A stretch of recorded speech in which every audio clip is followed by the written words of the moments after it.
Floyd and he was me, he would never have to fight again because that exhibition shit, as me being his little brother, hey, little bro, we finna do 10 rounds and we both gonna get 100+ million for it. Right. And we ain't never got to box again. Well, I already been getting these bets, but now it's time for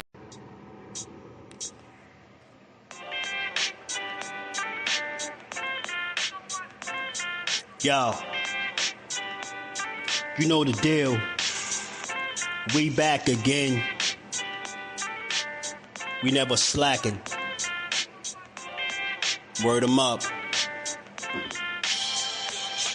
Ladies and guys, whether if you drunk or you high, it's time to pay respects to the illest man alive. If you think you got a point, he'll shrink you down to size. And from there it's downhill like a slinky or a slide. Open your eyes, got a deep connection with the rise, so you might see them jump in whenever they go live. Peep it, this channel blowing up now, it's not a secret. With tons of exclusive interviews to listen to. Them other channels I hate, but yo, they missing clues. They start narratives, sip the goose and twist the truth. It don't take a rocket scientist to get the proof. Just click the live at 4 p.m. Eastern time. But when you chime in, make sure you keep it kind. But if cowards want to debate, then it's feasting time. My man Just Do shine, busy all the time. Grind 24/7, 365. Videos he might have 365. My rhyme sick, they make you do a 365. You get a rich if you think you fit to survive. It's Just Do boxing, time to click the live. Ain't no beginners, if you soft, you ain't down to ride. I crush you, respect too, it's Just Do. He got the illest boxing show on the internet. The boy been a threat and he ain't even had dinner yet. Word 'em up. Yeah. You know what time it is.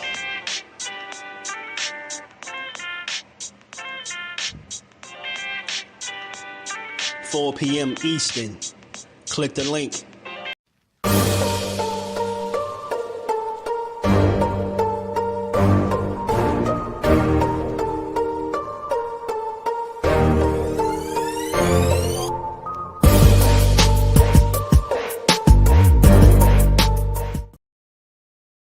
What's good? What's good? Shout out to the family. How y'all feeling on this good Monday? This rainy Monday. But we back to get boxing this Just Do. This time to give the young champ Raleigh Bourne his Just Do when he get in the building. I give him about maybe 15 minutes or so.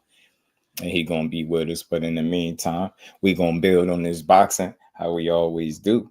Y'all already know how y'all feeling today, man. It's a rainy day, but it's still a good day to talk this boxing. Where we at on the likes? I know we getting closer to a minute. Stressed out boxing, what it do, homie? How you feeling? Dante's boxing talk. My God, BJ33. What's good with the smoochie piece to the Queen? Axe Val, what's good with it, bro? Marcus, my dog, what's good with it, homie? Don't mess with Texas in the building. I'm not sure. He might be with him. He might. I thought so, but I'm not for sure. But I think so. Maybe. Think so. Ace, what's good, family? How you feeling? The Boxing Menu Podcast, what's good with it, bro? How you feeling? Opulent LD TV, what it do? Robert, what's good with it, bro? You say we haven't seen each other since the 80s. Rick and I. That's crazy. What you had going on, Val? Tim Layton, what's good with it, bro? Ozell in the building, what's good, Brody? How you feeling? He said, Dev over everybody. Nothing wrong with that. Behind the Hands TV. My God, what's good, bro? Out here on the block, sling Osterine, the full lightweight. What up, Dante? Say everybody wanted to fight Del Santos was wrong. Nobody want to talk about it now. You know why. Cal Cooler Blessings family. How you feeling, bro? What's good with it? You know why, though. You know why, man. Hold on, let me get my cameo right. You know why they don't want to talk about it, Dante. Because it ain't popular, man. They going to have to give a youngin' his credit. A guy that they, hold on, let me get right, man. A guy that they discredited shit since his pro debut, since his Olympic run, they've been knocking him. So I think, you know, it's just convenient not to talk about him because some people done held him in such a negative light that it's like now to say anything outside of what you've been pushing, you know what I'm saying, it's crazy. And it's like now people starting to wake up and really see that the kid is talented. Platboy plays. What it do, homie? Teach, what's good with it, bro? How you feeling? Yeah, man. Shout out to the got a young up and coming fighter, Raleigh Bourne, call him the young vegan boxer. You know what I mean? 2-0, 2 KOs. He's just 19 years old. So yeah, like I say, I give him about maybe 10 minutes or so, not even. And he'll be in the building with us. But in the meantime, like I said, man, we had a lot of good boxing this past weekend, man. We had a lot of good boxing this weekend. We had a solid card with the Fundora card up into that, that Terrell Gausha decision really stunk, man, to me. You know what I mean? I think he deserved his just doing a real weight today, man. That dude went out there at 37 years old, obviously being, expected to lose. And then he goes out there and boxes the socks off Elijah Garcia, bro. Like, he boxed the absolute socks off the youngin', dropped him in the first round. I think he, bust his nose in the first round, had him bleaking from round 1 to round 10. Excuse me. I just didn't see many rounds for Elijah Garcia, and I like him, but man, I don't know. He got to defensively, man. He got some holes there, man. He really do. And he stay on the line too long. Shout out to Teach. What's good? What he says? You say vegan boxer, or you say vegan boxer.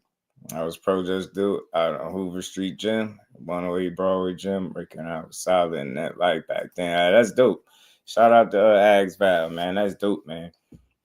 That's why I say, man, ain't no backstory like a backstory of a boxer that's really trying to come up and getting it out the dirt, man. Ain't nothing like it. Ain't nothing like it. Made Garcia literally roll backwards. Hey, bro, let's talk about it. We just warming the the stove up real quick. But yeah, man, I got to play the clip. Y'all smash the like button. We gonna build. We gonna have some fun. And when Riley get here, we gonna give him his just due and get a little introduction, man. Not gonna take too much of his time, but we definitely gonna, see what's good with him, support him, and see what's next, man. We got to talk, because Terrell Gausha, man, deserved his flowers today. 37 years old. He was 16 years older than his 21-year-old, bro. And you would have thought the roles was reversed the way he was putting belt to ass. That's the new term they like in boxing. He definitely was putting belt to ass. To me, it wasn't close. He dominated him, to me. He really did. It was competitive in spots, but for the most part, I think he just dominated the youngin'. He just didn't have enough in his arsenal and not enough experience, and just too defensively irresponsible to get over the hump, to me. And that's like the third fight from him so far where I've seen him consistently getting clipped, man. He got to do something about that defense, man. He got a gift, man, but we all exactly the beautiful straight right hand from Gausha, precise, perfectly timed, right in the nose, right in the chin of Garcia. Right when Garcia was about to let his hands go, he opened up the gap, and Gausha landed that beautiful right hand.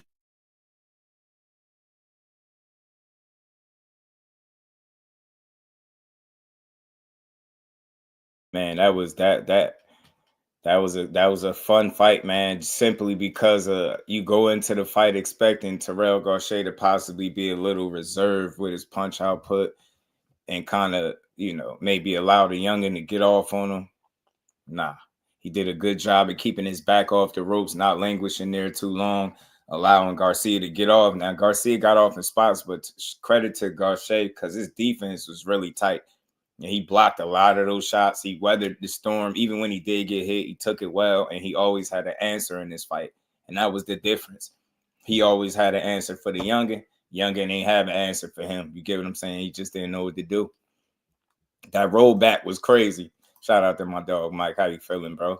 At Rise Podcast. Saying what to do, homie. How you feeling, bro? Shout out to you. Yeah, man. But that shit just was one-way traffic. And it was like I just knew.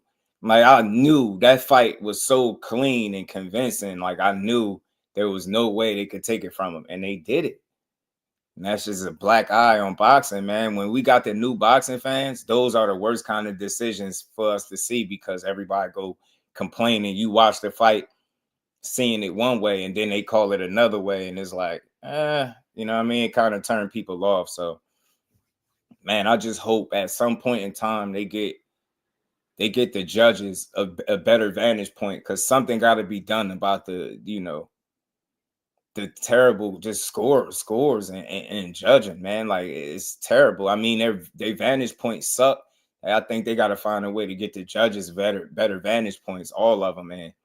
You know, maybe we get better, more consistent scoring from that. But other than that, man, we can't have fights like, you know, Terrell Gausha coming out there and just boxing consistently for 10 rounds. I mean, he had his nose leaking for the whole fight.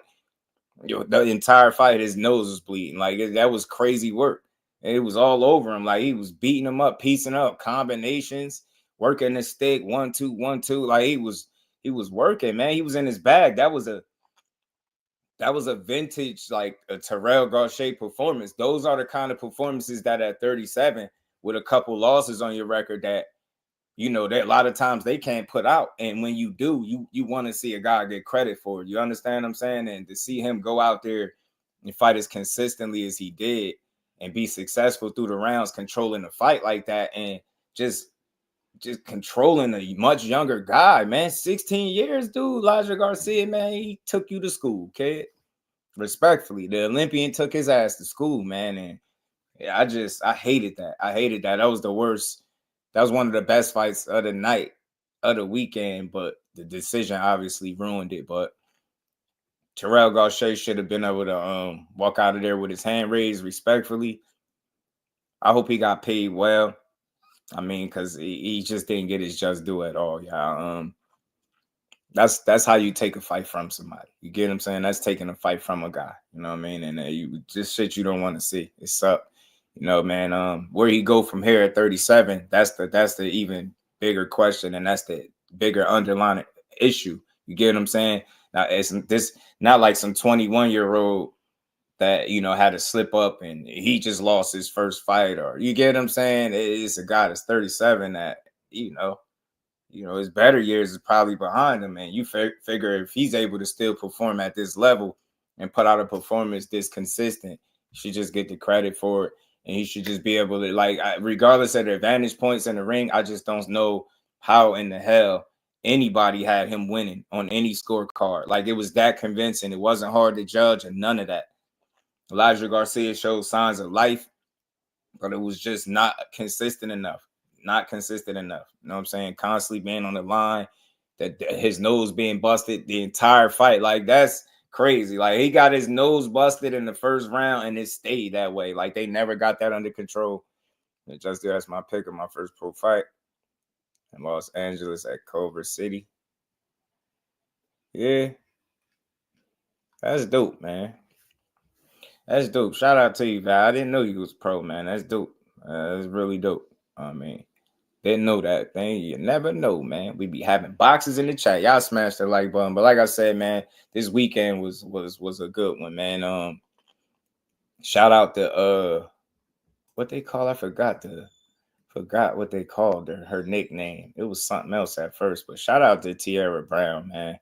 Gotta give her just due too, because they didn't think she was gonna win.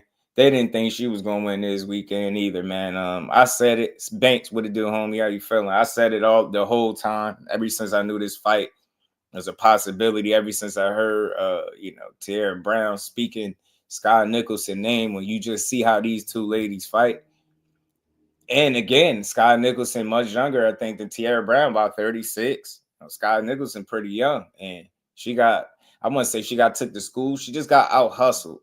You know what I'm saying? And I think the work that Tiara Brown did overall was just a lot more quality, right? And just consistent. And Sky Nicholson, I said one of her biggest problems was she gets too comfortable in there and her offense be too like vanilla, be too basic, right? She don't put enough together, right? It just be jab and move, hold, jab and move, hold, jab, move and hold. Like occasional, shot over the top, but it just wasn't enough offense for me. Like, she just don't put it together well enough. And I hate to say people fight like amateurs, but she reminds me of an amateur because the way she like just want to point and move. And I feel like in the pros, when you got somebody that's consistent and as resilient as Tiara Brown was, and really got their mind made up that they coming to get you, you're gonna have more of a game plan, more than a plan A. And to me, she only had a plan A. I don't think she was ever really able to make any adjustments outside of what she was already doing. You get what I'm saying? She was doing a lot of just simple, jab and move. And like I said, that shit worked with those run of the mill ladies. But Tiara Brown was much different, man. She came to win. And it wasn't like a blowout. It wasn't an embarrassing fight or nothing like that. It's just one of those things where, the better athlete won. You know what I mean? The fighter that had more in the tank won. Shout out to the OG for now. How you feeling, man? Looking forward to hearing from a real one. Oh, as always, man. Shout out to you, OG. Appreciate you pulling up as always. Yeah, man. We're gonna have the youngin', Riley Brown was supposed to, Riley Bourne, pardon me. I don't know why I said Brown in the building. But like I said, in the meantime, we got this boxing to go over from this weekend. That Fundora fight was pretty much, I guess, what a lot of people thought it was going to be, right? That dude, he just too much. He just too much, man. Fundora going to be a real difficult guy to beat again. You get what I'm saying? Even when he did lose, you see the way he lost. It was a fight where he was winning, and he ended up just getting caught, and that shit happens. That's boxing, right? But far as these, like, I don't want to say Booker, a run-of-the-mill guy, right? I just feel like if you don't have the physical dimensions to kind of combat with him, like, it's going to be hard. You're going to spend the entire fight either trying to get away, you get what I'm saying, or get in close. And either way, he's getting better fighting at distance, and he being more consistent at it. And then when you get in range, he generate more leverage than the average guy that's that tall in the inside. So his uppercuts is good, hooks. Like he's strong in the inside. So it's like pick your poison with Fundora. So it just was one of them fights, man. Cordell Booker really just couldn't get much off. He got, shots off in spots, but it was much he could really do. You know what I mean? It wasn't much he could do with a guy like that. Stretched out boxing. What it do, homie? Dub J was good with it, man. Box Hacker was good with it. Fundora's just too tall. Yeah, he's just too damn tall. Boxer's mind was good, fan.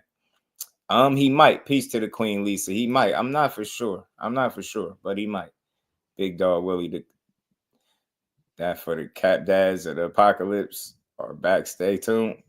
Man, they back full-fledged, man. They back. The Haney's is back full-fledged, and you got what's his name?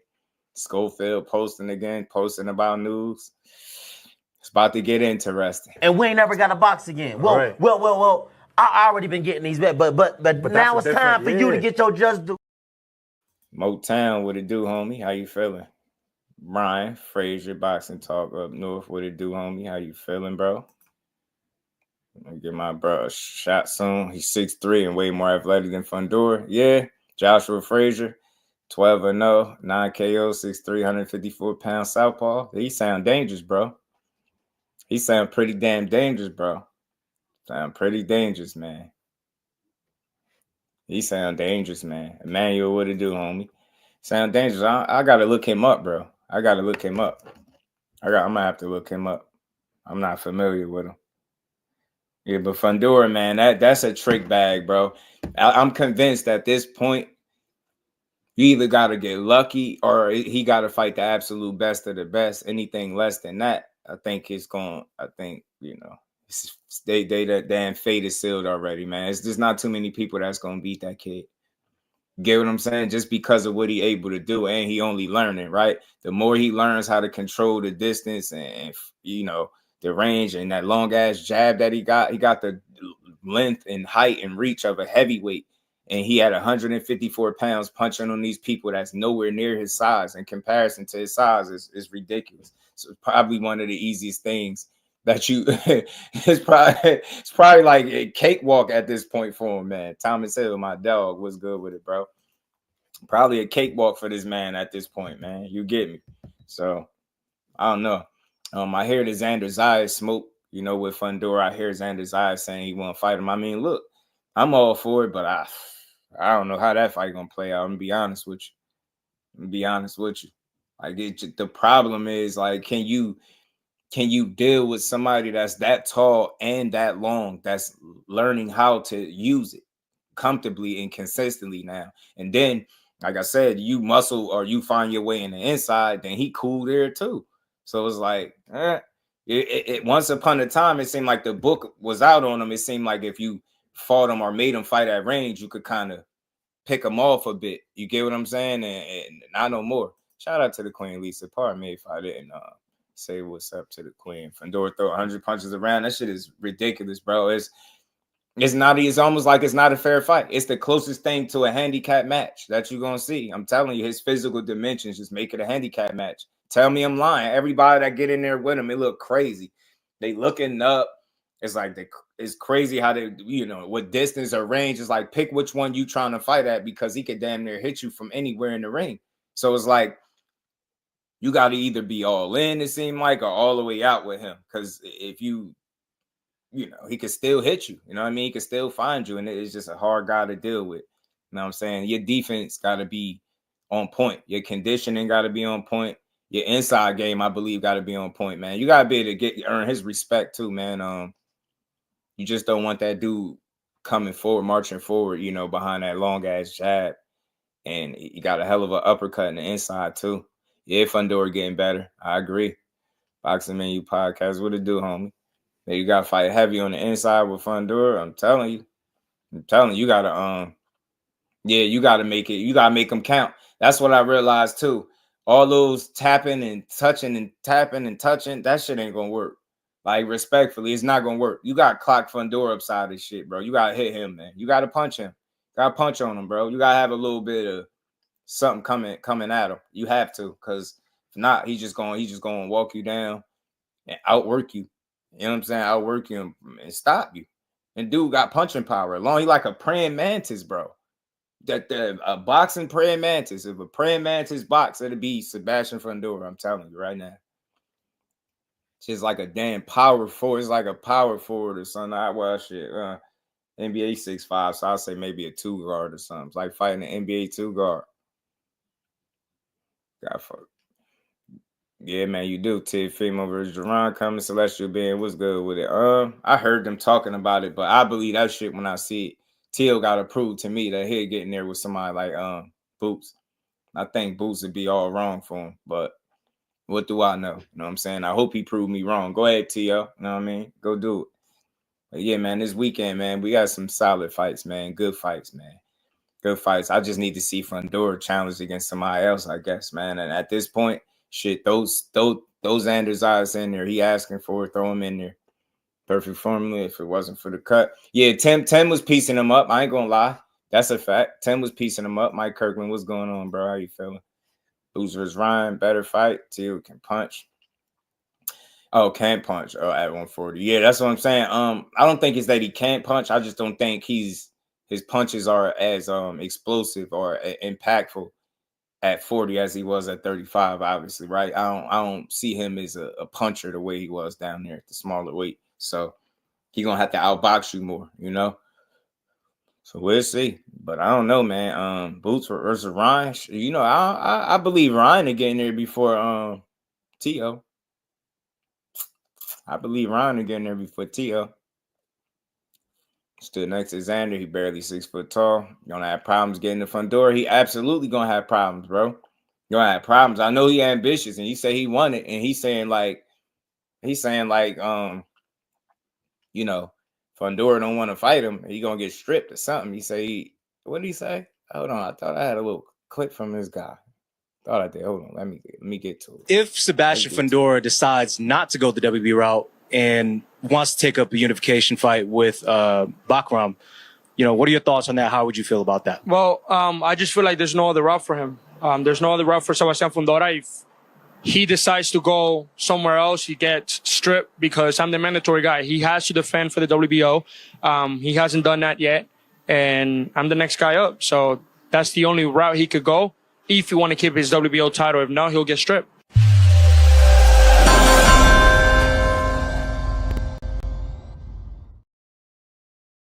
You go, man. All call outs are mandatory. Look, I love to see it. I mean, unification trumps mandatory for sure. For sure. Who would he fight though right now? You get me? Realistically, like who would he fight? I doubt it'd be Xander. I don't care. They always say that stuff. Oh, you're gonna get stripped, man. You know how these sanctioning bodies do. So I don't know. I'm not against good fights. Xander is a good fighter. He need a real challenge. This would give him. He'll have his plate full. He'll have all he can eat with Sebastian. You can make no mistake about it. He'll have all he can handle and all he can deal with, man. It'll be an all you can eat buffet in there too if he get the punching on him. So I don't know, man. 54 got some interesting matchups, you know, with the guys that's kind of in position versus the guys that's right up under their jock and foot position, the Xander Zayas's of the world, man. If you're Erickson Lubin, I think been putting together some good wins, and I think he need to get back in the mix. Matter of fact, he got a fight coming up too. Nah, it would be the IBF stripping. You know it. I think they stick to, you know, the rules the most, especially when it comes to stripping belts and things like that. So just don't know, man. I just hope we can see good fights, man. I get nobody else want to fight him. If it's nobody better than Xander, throw Xander in there and give him what he asking for. Excuse me, y'all. I was up to like 4 something, almost 5 this morning. Secret dance move was good, fam. Fundora was brilliant. Yeah, he was. He's getting more patient, which is making him more you know, tough to deal with. You know what I mean? The more patient he is, the tougher he is to deal with. You get what I'm saying? And like I said, the more comfortable he getting in there, the more he understanding how to use that height and reach. You get what I'm saying? So it's like I said, it's whatever you want, pick your poison. Like, you know what I mean? You got to have a game plan for Fundora, bro. And you got to execute. You got to be able to execute. You got to find a way to make him miss. You get what I'm saying? And make him pay. Like, simple. Right? I've seen people take it to him. I've seen his fight with Jamonte Clark some fights ago, much earlier in his career. That was a war. But not everybody can fight him and stand in there with him and be physical like that, right? So if you can't be physical, your defense got to be spot on. You got to really be able to box your ass off because, like I said, it's like he can hit you from anywhere. Hardcore boxing news. Shout out to the big homie Jay. What's good with it? How you feeling, bro? Mine was good, fam. Endure team, let it be known they cool with not having a WBO belt. I'm just talking about Spence, so I don't think getting stripped is an issue. Yeah, if it comes down to a fight that they just don't want versus them taking a fight that they want, you get what I'm saying, versus one they don't. Oh, excuse me, y'all. Man, I'm yawning. Man, I gotta make sure I get some rest, man. Y'all smash the like button. We're gonna keep building to the let me see. Till you get in here. Buddy was scared to get in the inside. Saw Tim catch an elbow. I mean, you know what? I don't think he was scared. I don't think he could get in there. You get me? I think he tried. I think he wanted to get in there. You get me? I think he was trying to figure him out, and before you able to even settle into any type of rhythm offensively, he putting hands all over you. Fundora is very disrespectful in the boxing ring, bro. What he got, an 84-inch reach, whatever, that's disrespectful, first of all, for any 54-pounder to have that type of reach. And then the fact that he disrespectful because he out here learning how to use it. You get what I'm saying? He out here learning how to use it in real time. He establishing more patience.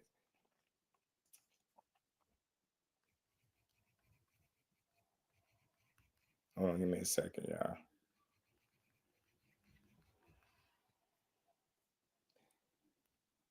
What Tazalia would do Fundora as bad as he did Zoo.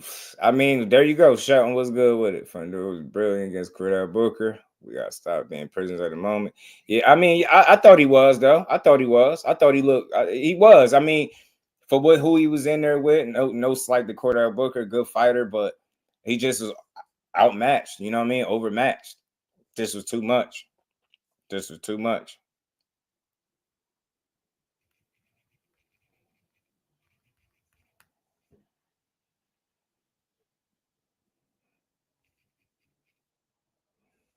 Yeah, I think he was just overmatched, bro. I think he tried to get in the inside, but it's like he You try to stay on the outside, he punching you from there. You try to get in the inside, he punching you there. It's like there's not much you can do, man. You need a hell of a game plan. You need to be able to execute, and you need to be able to make them respect you.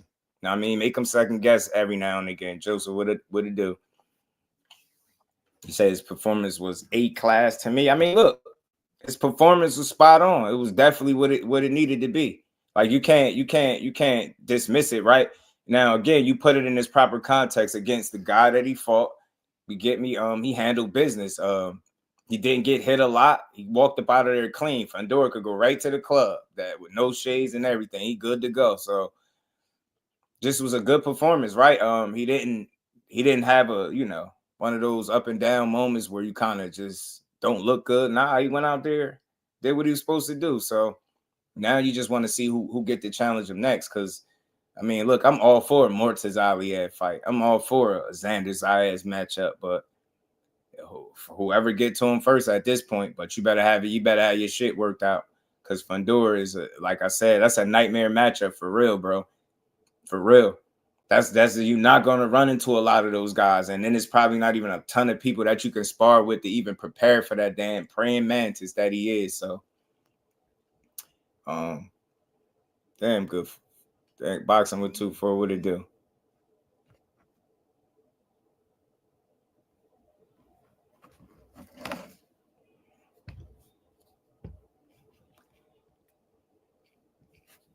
Shout out to the fan. I just reached out to they said they'll be here, so we're gonna keep building in the meantime, y'all. But said not Fundora's fault that EJ wasn't ready.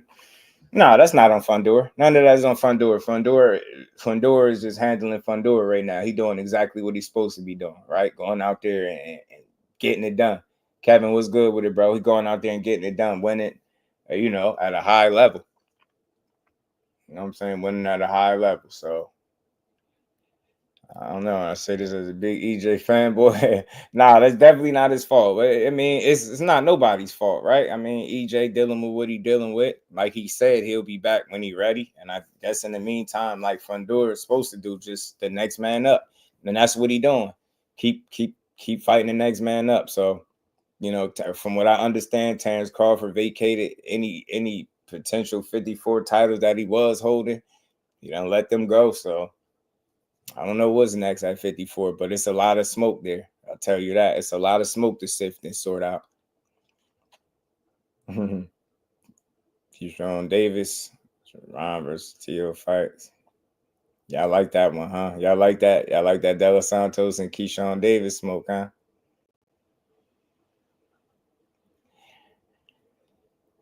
It's a good fight. Hopefully it get made. Something tells me it won't happen, though. I doubt if we see it. I'm glad EJ didn't fight Fundora. Yeah, I mean, for me too. I just didn't look, let's just be real. That's a very dangerous fight for him coming off a knockout loss, so much time out the ring, a new trainer. Like, you get what I'm saying? He getting older. It's a tough matchup, even if you at the absolute top of your game. Anything less than that, get closer and closer to that handicap match that I was talking about, bro. That's a tough guy to deal with. I'm telling you. But he's not impossible to beat, right? We seen him beat. We seen him get his chin checked. But how many people could fit the bill that's going to bring the right kind of game plan or right physical attributes and go in there and take it from him? Shout out to my bro D-Month, said salutations in the Cash App. Much love, bro. Appreciate you, bruv. I've been watching Top Boy, y'all, so they've been bruv, and every other thing they say is bruv. And we ain't never got a box again. Well, right. well, I already been getting these bet, but now it's time for you to get your just due. Hen dog, what it do, man? Big dog, what's up? Since take I dropped my hair grease. Shakur has been the target for the Tank Maniacs. You know it. You know that hate for the youngin is reaching drastic heights. It's getting bad out here, though. It's getting bad out here, big dog. They almost don't got a leg to really stand on when it come to court. I mean, his last performance showed you that it ain't about how you look. It's about how people feel.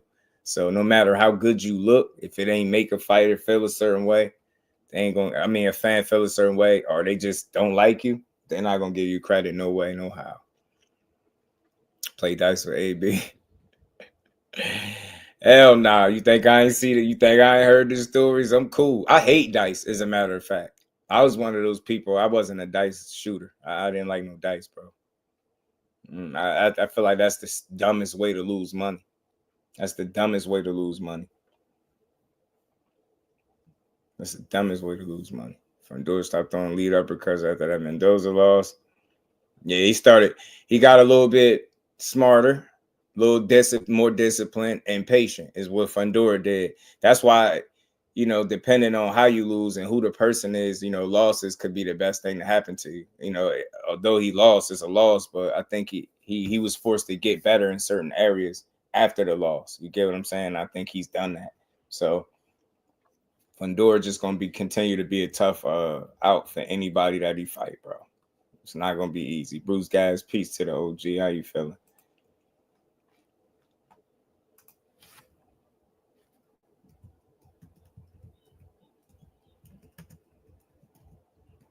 Pardon me, y'all. Tower Inferno, man. They gotta get this dude. They gotta get him put him in there with the other top guys, man.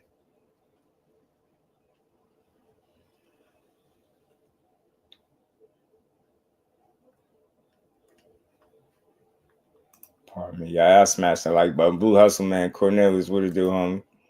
How you feeling? It's punching harder, but deceptively. I mean, he just his approach is smarter. Like I said, losses will do that to you, man. They'll force you to figure some shit out and make some adjustments, and they'll force you to either sink or swim, get better or don't. You know what I mean? And that Fundora, fortunately for him, he just kept putting in the work. And again, he's a cheat code. He's the closest thing to a cheat code in boxing. So, like I said, name a fighter that you feel completely 100% comfortable with him getting in there with that dude. Get what I'm saying? Just think you go through the list of them. Everybody gonna have their hands full. Mr. Empire, what it do? Don't mean he can't be beat though. Shout out to my homie Remo. Let's talk fashion. What's good with it, bro? Let me get a t-shirt. Let me get a t-shirt. Get a t-shirt, y'all. Remo, let me get a Let's Talk Fashion. Let me get some of that Let's Talk Fashion merch, man. Yeah, man. So, good showing for Fundora, but I don't think too many people expect him to lose. So, I mean, we'll see what he do in this next fight. Let's see who he get in the ring with next. That's where I'm at. Yeah, shout out to Cordell Booker. He don't turn down no opportunities. That was a risky fight, dangerous fight. You look at his last couple. I don't want to say last couple. The two fights that he lost, that he fought Ammo Williams, got stopped in the first round.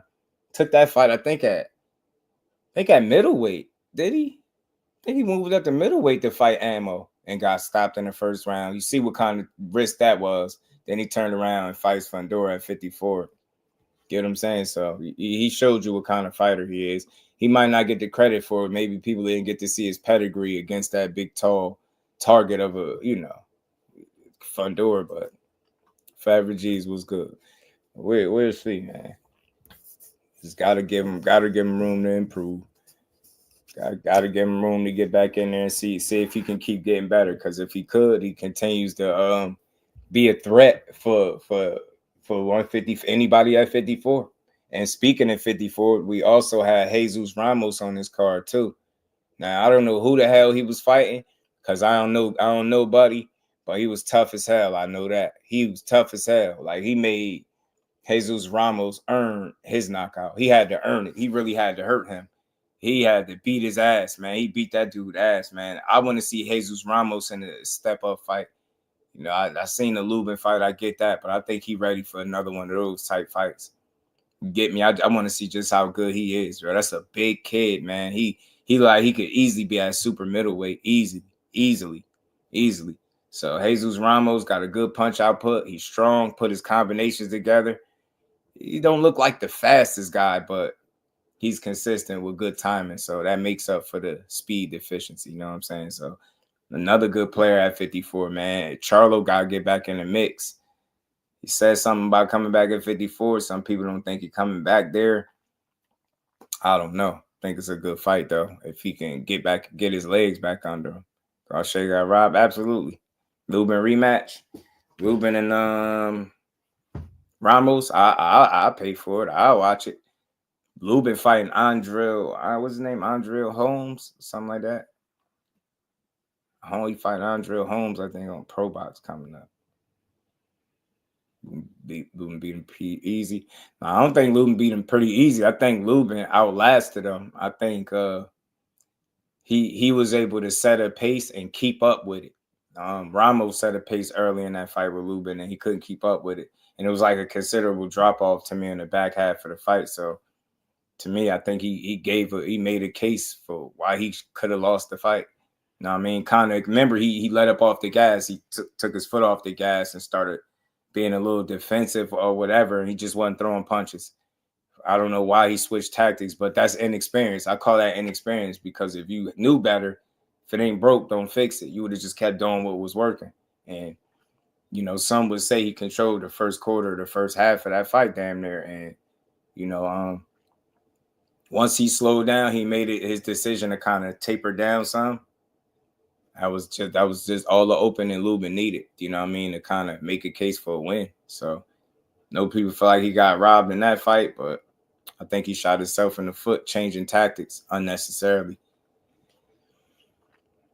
Mark around 192. Yeah, he's a big kid, bro. He had a draw. I ain't mad at that. It was a close fight for sure. It was very close. It was a very close fight. It was a very close fight. Very close. I'm pretty sure that Lubin will be with it. But like I said, Lubin got Mr. Empire was good, bro. Lubin got smoked with Andrell Holmes, I believe his name is. Much credit would you give Keyshawn for beating everyone coming off horrible performance to your leg injuries and fat camp. You know, it would be hard for me to feel like De Los Santos is all the way in his, you know, at his absolute best under them circumstances, but he asking for it, right? And people keep throwing his name in the hat. He need to fight this one. Somebody need to fight De Los Santos. Shakur should rematch him, so throw his ass in there. You get what I'm saying? No excuses, just like we don't give nobody else, right? Shakur hand was hurt when he fought De Los Santos. People wasn't trying to hear it. The man was sick. People wasn't trying to hear it. He should have pulled out.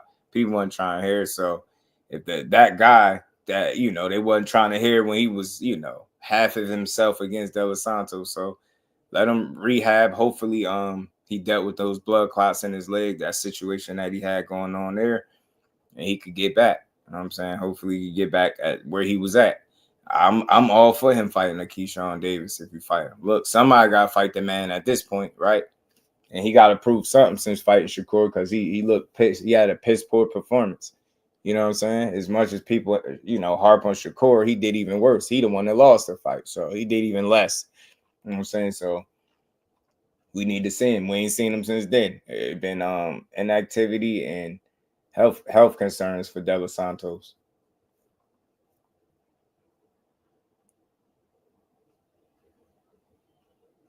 Okay, hey, what's good with it, fam?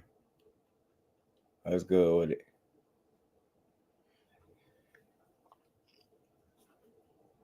Let's see, man. Let's see. Let's see. Give me a second, y'all. Shout out to my dog. Said in the Cash app, man. Much love, man.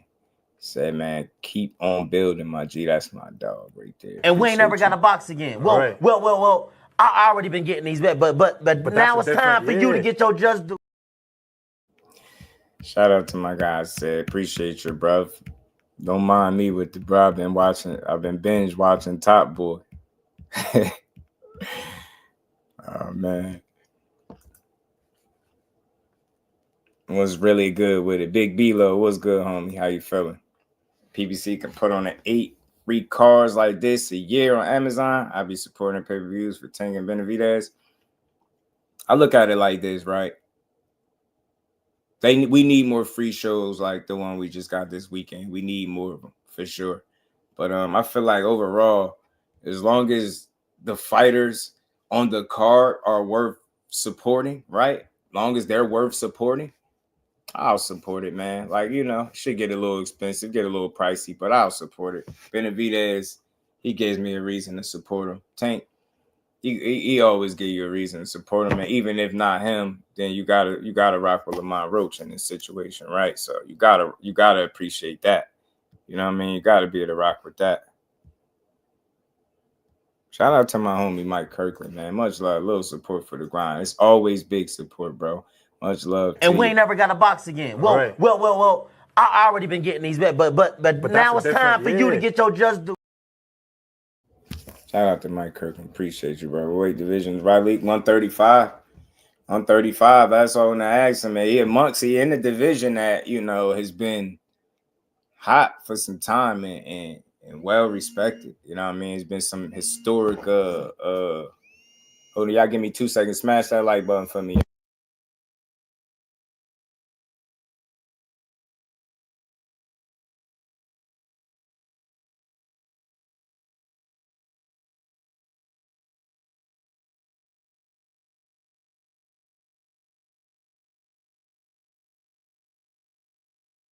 Oh, that was Champ calling me now. He probably called me back and just hung up.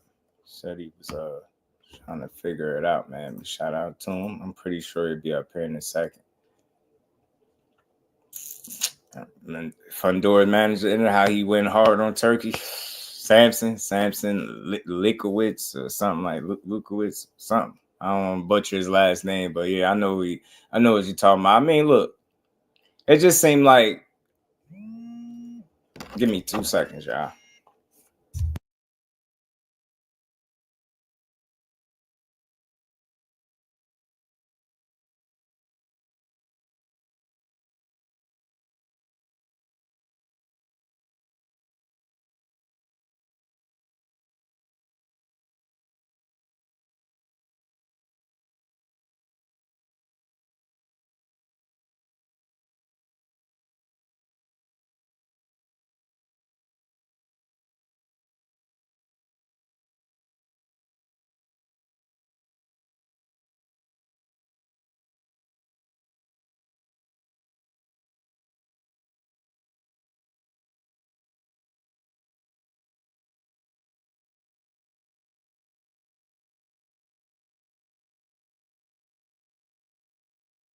Pardon me, y'all. Pardon me.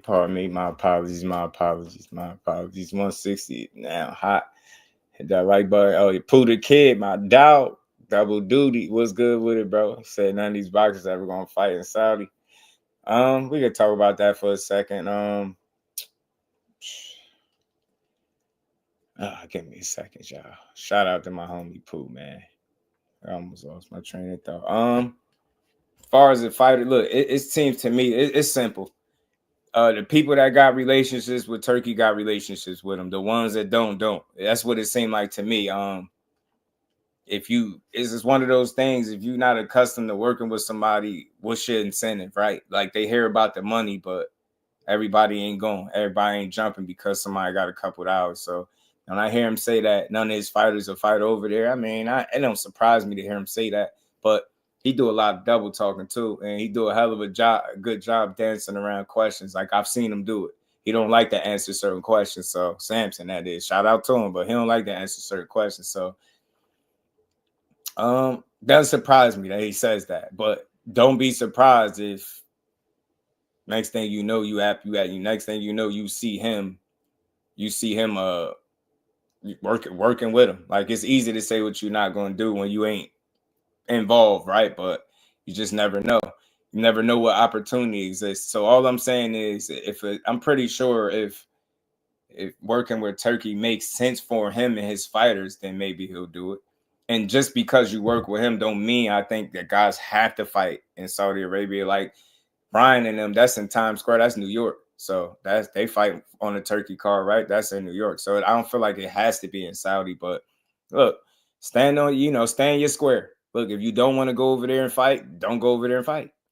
I ain't tripping either way. If I can see good fights and good matchups, that's not going to happen over here, and they'll end up happening there. I'm for boxing, so I just want to see great fights. You know what I mean? I'm not no big Turki Alalshikh advocate, though. I'm not no he's a savior, but I'm not one of them people. I'm never going to be one of them people. He got a lot more work to do if he want to come close to being anything remotely close to a savior. And I don't even think boxing need one of them, so that's bogus anyway. But I think he knows savior. I don't think boxing needs saving. It just need more people that care about the actual sport that they involved in, right? It need more people that actually care about the matchups and treating these fighters accordingly, right? And giving them they just due and putting them in position and not only make money, but make the right fights for the people. So if that's what he want to be a part of, then that's cool. But right now, like I said, the jury out on him. Everything he said I take it with a grain of salt. This dude has been on the record for admitting to misinformation and things like that. Just something you can't respect, right? Just something you can't respect. Said PBC got money and going to rock with them. I mean, ain't nothing wrong with that. Stay loyal to the soil. Stay loyal to your own cause and your own situation. I mean, look, I ain't tripping, right? Like I said, I don't think everybody's is in need of a Turki Alalshikh opportunity. I don't think everybody is wanting to deal with the guy either, for whatever reason. So I just got mixed feelings, man, on what he actually doing. Like, this dude keep talking about fighting at Alcatraz. I don't even know if to take him serious at that point. Like, the man got on an interview and started talking about fighting on a mountain. Like, a mountain, bro? A mountain. A mountain. I don't even think people understand. He talked about fighting, having a boxing match on a mountain. Like, just think about that. This dude talked about fighting at the Coliseum, all types of stuff. I think Alcatraz was the wildest one. Alcatraz in the mountain was crazy. You know what I'm saying? Alcatraz in the mountain was crazy. Treat these fighters accordingly from the promoters. Yeah, like, the last thing you need, right, is, and this is just my opinion on it, right? This is my opinion on it. The last thing you need is, somebody coming in here trying to take over, quote unquote, take over. We don't need that. We need somebody that is going to be willing to work with the other guys in boxing and be like an asset. Be an asset to the sport, not just money. Be an actual asset, like, to the overall sport. Have something to add besides just the money, right? And I get it. A lot of people need money. So to a degree, the Turki Alalshikh is going to have room to be successful to a degree, right? And I don't know. I mean, I use that word loosely, success, because, that shit could mean many different things to people. I don't even know what his end game is. Like, it seemed like I said, he got in the box and he started using this shit as his own playground. And he got all these, like, animated cartoon type ideas of where he could host fights at and shit like that. Like, Alcatraz is bogus. I'm going to keep saying that. He should have never said that publicly. I think he should have kept that one under wraps. But we going to see. We seen them recently drop I think what was looked at as a pay scale for the TKO league. Some people say that scale is off. Some people say it's on point. I guess it's just who you talking to. So at the end of the day, I think his true intent is going to be shown. Crush the Legend, what's good with it, bro? How you feeling? 88 Sports Talk, what's good with it, bro? I don't like how he linked up with Dana White because he's cheap and he want lowball fighters. To the UFC fighters, and that's why I feel you. I feel the same way. 88. I feel like if that is the case, then it's gonna be tough for him to get the talent, right? Because he got the money, right? As they say, these unlimited funds, which I'm tired of hearing. I refuse to believe anybody got unlimited funds, especially in terms of just losing money. Nobody is just going to be in the business of losing unlimited money. That should just sound foolish. It don't sound like it's any longevity in it. It sounds like a flash in the pan kind of a movement. But so we're going to find out. That TKO league going to be very revealing. We're going to find out. But like I said, you can have all the money you need. You need the talent and the situations that make sense for the fighters. I can see them throwing the bag around and getting a couple people to be part of it. But after that, like I said, I don't know how far they're going to go. Because they talking about all of these guys having these O's fighting each other. That's some of the best talent in the world, too, at the same token. So how you going to get those guys to fight? What incentives, like, do they have to go over there and want to fight on your platform? Because it's new? Like, so? You get what I'm saying? Especially if they're being treated accordingly where they at and they loyal to their own cause. The way he's loyal to his own cause, I don't know. I don't see it. I've never heard a rich person say I have unlimited money to let's waste it. Yeah, that shit just don't sound right. It just don't sound right to me. It never did. It sound foolish. Sound something foolish to say. You just got unlimited money to lose, bro. You know what I mean? Nah. That TKO league gonna be straight hitman for hire. You stupid. Shout out to Dex J. Tim Lee, my dog. What's good, bro? We're gonna want to return on investment sometime. At some point, that's the only thing I could think. That's the only thing I could think. All right, look, I just got a call from Raleigh. We decided we're gonna push it back, y'all. We're gonna do it tomorrow because he's gonna be with Rick Ross because y'all asked for him to be here. So we're gonna try to set it up for tomorrow. In the meantime, we just gonna keep building on this boxing and I'll fix the title and all that stuff. But let's keep doing what we're doing. Fall back on the TKO. I don't know. I don't know what to think of it yet. I don't know yet. I don't know. Yeah, because he said something about 5 o'clock. I'm like, you know what? We could just do it tomorrow. So maybe we'll set it up tomorrow. My apologies, y'all, but we're going to keep building. He got that old money. Hey, Cal, I don't give a damn what money he got. At some point, bro, they're going to want a return on their investment, right? They're going to want some type of money back. Like nobody is in any type of business is sustainable if the only thing you're doing is losing money. Am I right or wrong? Like, I'm not going to sit here and try to act like I'm some, but just like logically thinking, like, right? At some point, if you're pouring into something financially, you're going to want money in return. Am I right? Or am I tripping? So I don't know, man. I don't know. It just don't seem like it's something that could continue to go on for a long period of time. So I guess people red flags. Trust me. I was in the middle. I'm still in the middle. But at the same token, I hear people a lot louder. If you get what I'm saying, like I hear people concerns is getting a lot louder, and I'm starting to be able to understand exactly where people are coming from when it comes to this dude and why they feel that way. Because again, he went from talking about crushing people to working with the people and how nobody could be eliminated or deleted. The words that he used, he said nobody could be deleted from this space or something like that. I'm like, deleted? Like, who the hell used them type of words in boxing? Like, deleted? So I just don't know, man. The money you have in business, you're going to have to, you get what I'm saying? At some point, ain't nobody just like, hey, bro, let's just lose money, bro. Let's just keep putting on shows and let's keep losing money. Because let me tell you something. Let me say this. I'm basing this off of everything I've heard. I've heard something about him. His reason for getting into boxing has something to do with his health, not being all the way up to par, not being on the up and up.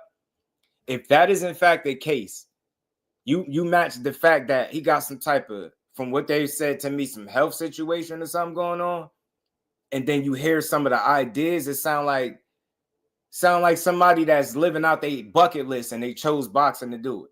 I'm not trying to like paint a narrative. I don't want to put nothing out. Just in my opinion, just from that angle, when you hear that, things might not be good health-wise, which is reason why he just say, hey, man, let me go over here and start doing some stuff in boxing that I always wanted to do. Hey, let's fight in Alcatraz. Let's do a mountain. Let's fight at the Coliseum. You get me? Let's fight in Times Square. Let's make it free. Like all of this, you get me? $30 pay-per-views, bro. Like that shit's cool because I don't mind paying $30 for a pay-per-view. I really don't. But is it sustainable? How long will it be around? And could it really be, could you really come to have something to add? Could you really have something to add to this sport? I don't know. The way you pay your millions and went, oh well. You get me? Especially if like all of that promotion that we see for these cards is ridiculous. All of that promotion is wild for these cards is ridiculous, bro. So all that money that they putting in to promote, making these commercials, some of these purses, if they're true that they said some of these guys got, man, I don't know, bro. Go to Saudi money, make that old money, not caring about it. You get me? Like they just because, like, and I'll say this, and this is straight from I've talked to people that's been in that millionaire range. One of the ways they keep money or stay wealthy or however you want to look at it is they move like they got sense. They're not in the business of making like bad investments and just losing millions, tens of millions of dollars, right? Like that shit so stupid to me. It just makes zero sense. That's why when I be hearing like an unlimited amount of money. Like, when have you ever heard that? I don't believe anything people say. Like, yeah, maybe you connected or you in position and you got access to maybe something, but at the end of the day, unlimited my ass. You're gonna have to show me that you're gonna be willing to lose money on this larger scale for years and years to come in boxing. You get me? Like, there's no way you're gonna do that. And if you look at that pay scale, some people think that pay scale that was put out is a hint of what direction they going. Like, yeah, they dangled the carrot initially at first, right? They dangled the carrot at first, but now they kind of like spoon feeding, so to speak, right? So it's not looking like the same situation that it once was. I'm not saying that nobody's getting paid, but I think it's dependent, it's circumstantial. I don't think everybody is just, oh, you fight over here, your life is changing. Like, I don't think that's the case. I don't. Shout out to Pooh. He said, I'm skeptical myself, just too good to remain true. Yeah, like, what's the sustainability, right? Like, how long, what's your longevity? I plan on watching boxing for as long as my eyes work, and I have health, right? So, like, how long you gonna be here, Turk? Because we gonna be here. We junkies and degenerates, right? We talk boxing every day for hours on end. We gonna be here. How long is he gonna be here? Because you're not gonna be able to be here if you just losing money. Like, I don't see it, Chief. I don't. At some point, somebody gonna be like, hey man, like, you ain't made no money yet. Like, what you doing? Like, I think it's safe to say, if you're a guy, if you're a part of something, you in business and you only consistently showing them that you're able to lose money, I don't think you're very good at doing your job. I don't give a damn. And I don't think, at the grand scheme of things, I don't give a damn what fight they think you put together. If you continuously lose money, I don't see how somebody could want to be a part of that. Just really, like, who the hell is, this will be the first time I've ever heard in life that somebody is willingly, knowingly just losing tens of millions of dollars, or billions or whatever they be saying at this point, man. It's ridiculous. So I don't know. Show me that you'll be here 5 years, 10 years from now, losing money at this on this scale. You get what I'm saying? Show me that. Show me that. Shout out to my dog, Pooh the Kid. What? This not funny. How am I supposed to get home? Hold on. Sit down. Hold on. Here. $2. Take the train.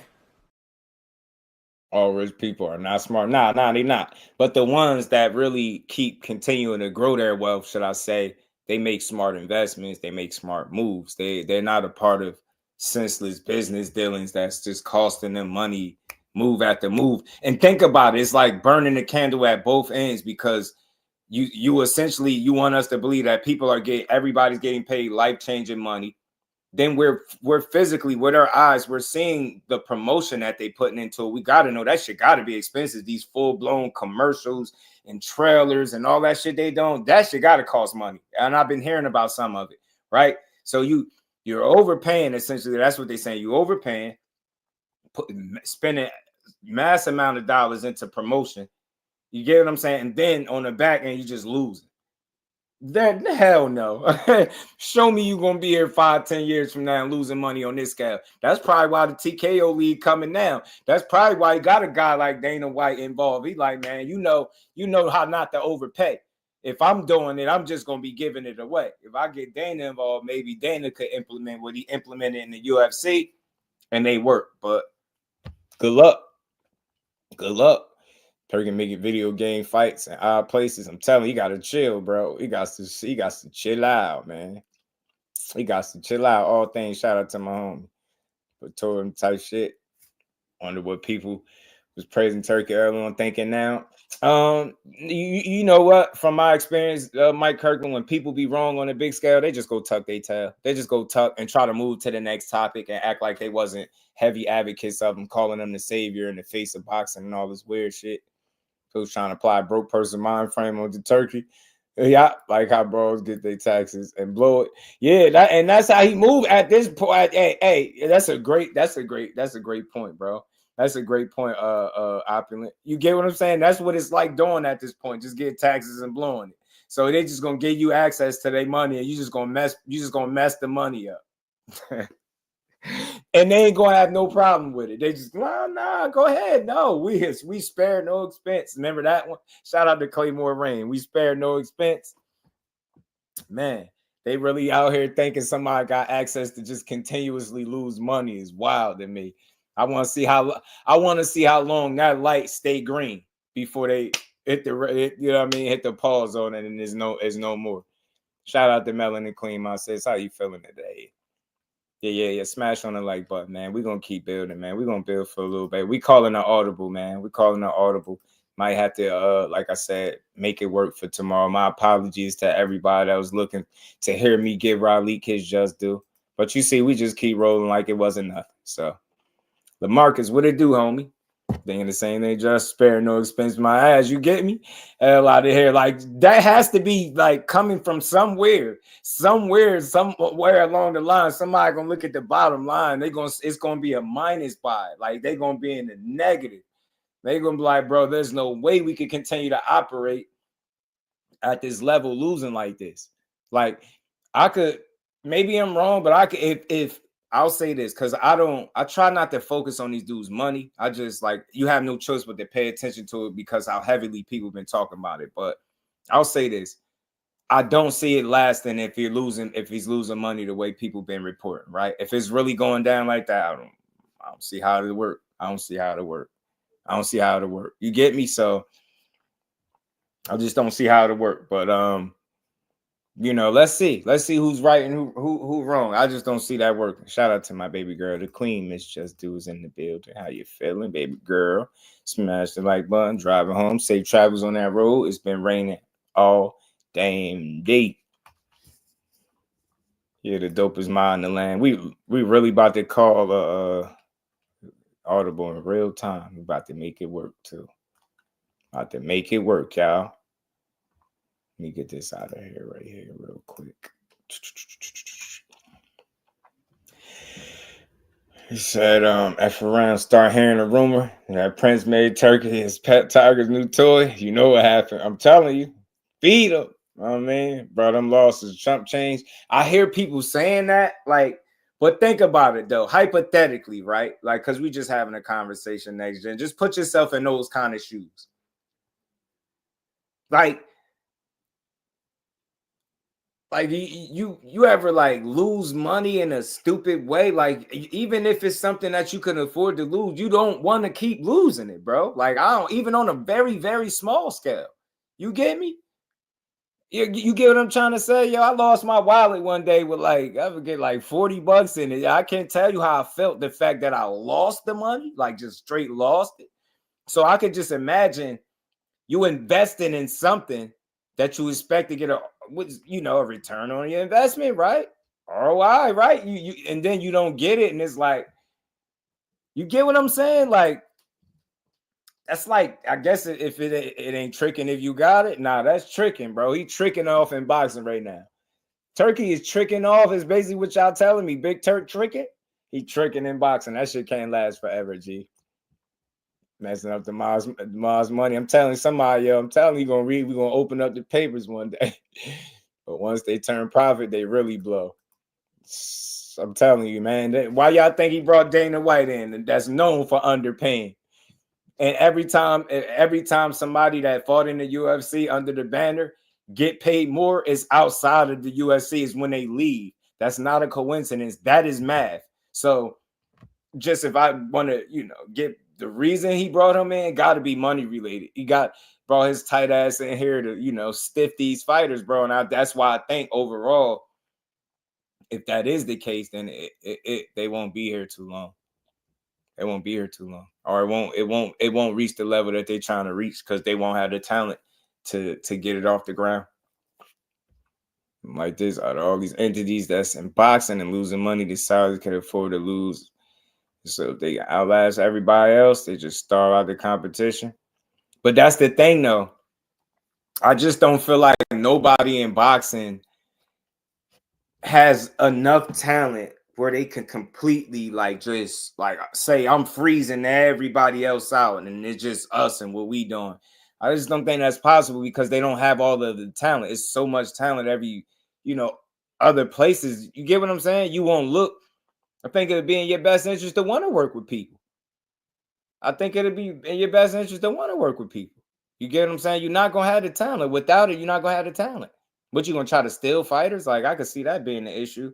And then I hear something about them trying to get rid of the Ali Act. So if that's even the case, then I'm definitely not with that. I ain't agreeing with nothing they got going with that. If that's even the case, I don't even want to hear nothing else about it.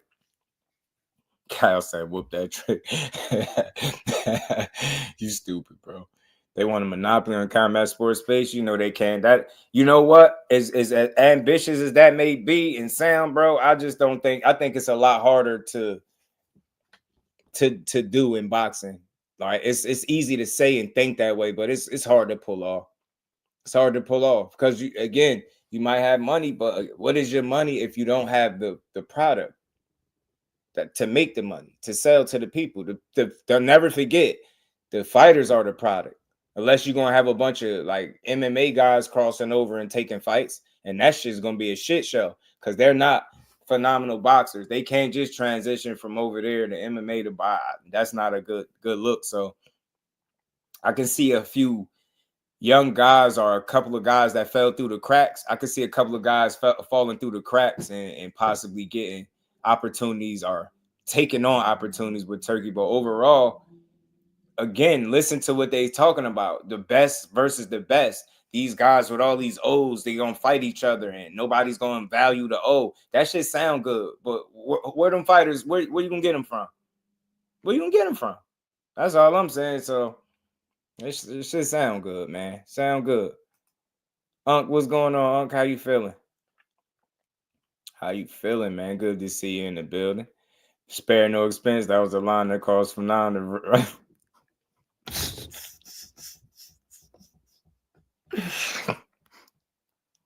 Hey, man, hey, Cornelius, don't remind me, bro. Do you know people still come through here and they be like, hey, man, we're for none that. They still ask for the OG because of that day. They still remember that live. Shout out to Claymore. I rock with anybody that likes to build, you know what I'm saying? And, you know, they was an interesting debate nonetheless, man. OG was in rare form too, wasn't he?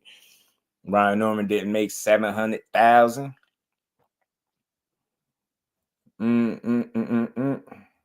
Rude exposure was good, bro. I think it's gonna take amateurs' place in a way. TKO League, I can see him getting some prospects because there's always guys that fall by the wayside and slip through the cracks. But like I said, for it to resonate with the people, you're gonna have to give us matchups that we want. Like, what good is another league if it's just more of the same in boxing, right? Mediocre matchups, subpar cards, like overpriced product, like any of that is possible. We good on all of that. So that's why I said I'm interested. I can't wait to see how they're gonna spin this and how they're gonna make it work in their favor. Says you good, nephew. Love what you're doing, man. Appreciate you, Unc, man. Appreciate you. Make sure you hit the like button, man. Tell the fam I said what's up. I think it's gonna take. I said yeah, but there's definitely try to price up for a fight that couldn't be made. He's gonna be wanting to fight till the price is right, like Bob Barker. How much a dude Mason make per fight? Who knows? I don't really care. I know it ain't obviously nothing crazy because he's still being built. But the thing is with Abdullah Mason, I think he in a situation, and maybe I'm just speaking too soon, but it seemed like he in a situation that's working for him. Like, what would be his incentive to go outside of his people? That's a perfect situation. It seems like from the outside looking in, it's like one of those it ain't broke, don't fix it kind of things, right? Where like they move militant. I like how they move as a unit, the family with the pops, as far as how they train and they operate. They locked in, man. It seem like they got something, seem like they loyal to their situation. And what reason, like, don't get it wrong. Some people will sell out for a couple of hours. Obviously, we know money talks, BS walks, but everybody not going to bite. Everybody not going to bite the carrot or chase the carrot that may or may not exist over in Saudi. You know what I'm saying? Depending on who you're talking to. Pro Boxing give us solid fights. I think TKO can too. Yeah, I hope so. Because look, I like the fact that he came out and kind of walked it back with the talk about crushing people. So now it sounds like you're more willing to be realistic, right? Like it sound good. I told people that shit sound good when you talk about crushing people, but doing it is something different.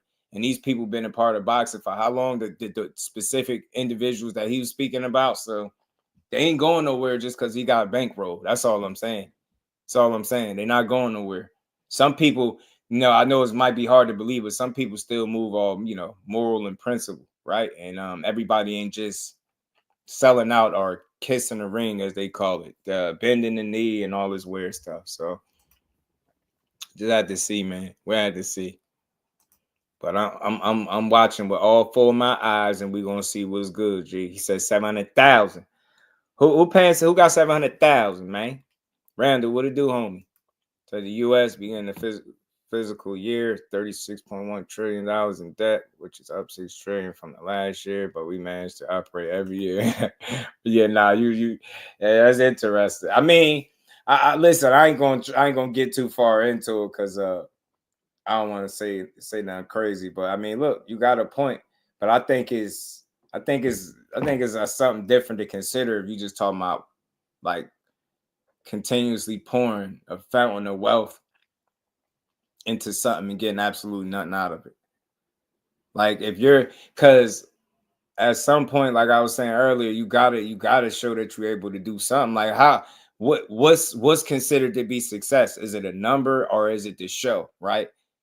You get what I'm saying? Like, or is people just gonna allow you to, fund basically with your imagination? Any fight your imagination could come up with, no matter what. I just don't see that. I don't see that. I don't see that. I wish we had more information, but we gonna find out. Time reveals everything. I like the Turkey coming up with a solution. I mean, he's coming up with another avenue. I'll say that. I don't know if it's a solution quite yet, but he definitely coming up with another avenue. He definitely coming up with another avenue now. Like I said, how long could it be here? And what kind of effect could it have long term? Long and short. Turkey Tone Train, when the ABC came out with their statement, I'm telling you, he's like, hey, nobody can be deleted from this space. He started talking different. I don't believe they would get top amateurs. It's gonna be hard. Because again, you got these bigger promotional entities that have been pushing for years, man. They've been locked in. They be having dibs on these amateurs. Top Rank be getting some of the best amateurs to me coming out the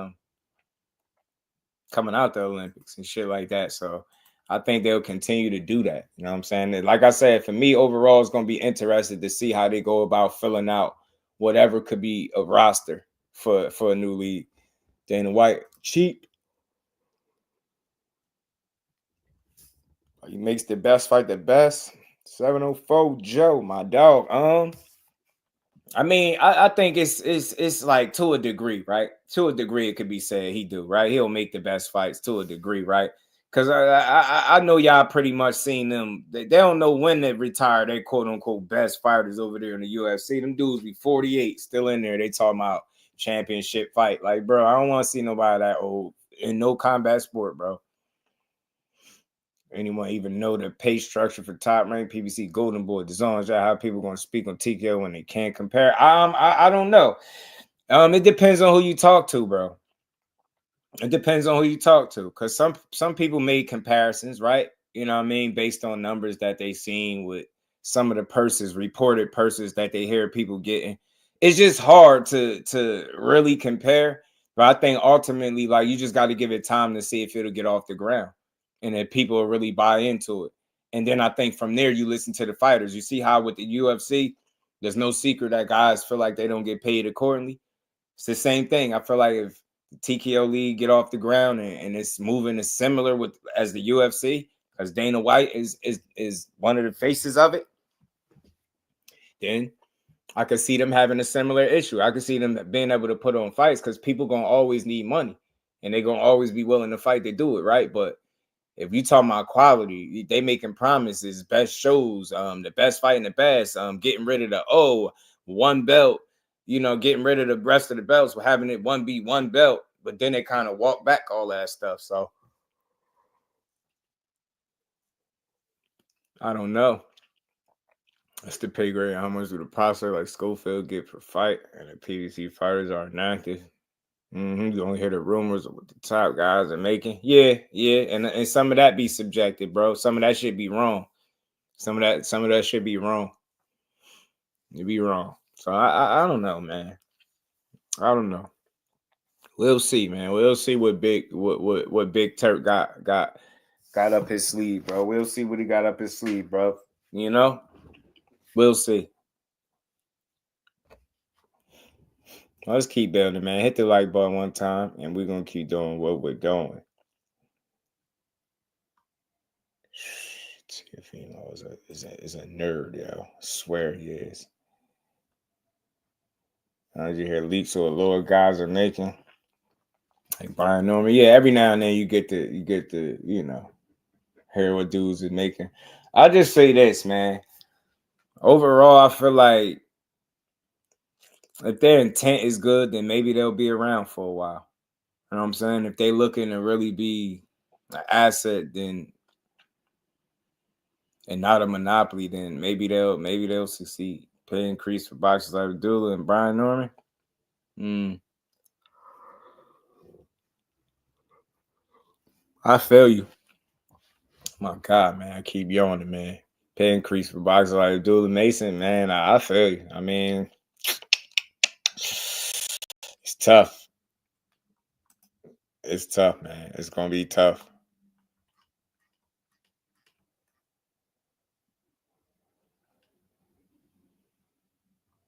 Let's keep rolling though, man. Hold on. I ain't want to pull that up. I seen this on Twitter. Kid Austin saying great news coming from Oscar. Great fights are coming. We will do our thing. We in line for the WBA title, and Golden Boy has a plan for us. So, y'all know why I brought this up, right? Y'all know why I brought this up. These guys, like I'm one of the most respectful people in this space, but these guys are starting to come off to me as frauds. They coming off as frauds, and depending on how you look at kid, Schofield Jr., whether you want to look at him as an adult or a kid, he's just like a casualty to his pop's bullshit. They posted great news from Oscar. Great fights are coming, and we will do our thing. We are in line for the WBA title, and Golden Boy has a plan for us. Golden Boy, not this, is he talking about the same Golden Boy that he said that they was going to be leaving when he said they was going to be a free agent? Is he talking about that same Golden Boy?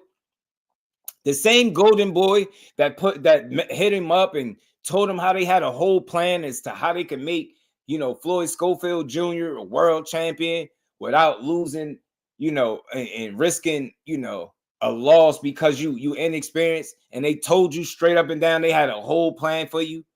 Didn't they say that? They been told you this.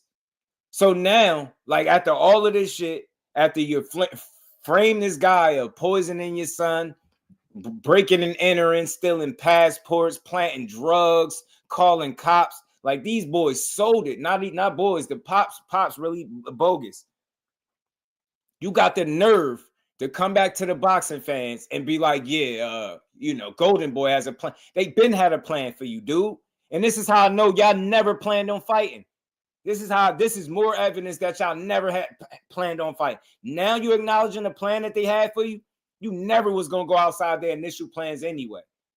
Clout chased y'all way all the way into a title shot, got what you was looking for, and got cold feet. Listen, if you think he got sick, respect to you. It is what it is. For me, I just look at compare situations. Daniel Dubois was reported to have got sick. He had to pull out. If you look at social media from that time up until now, like I don't think you've seen him back in the gym training hard. These guys reported that he was about to fall out. He's about to pass out. It wasn't looking good for him. He put the video up like he was on his deathbed.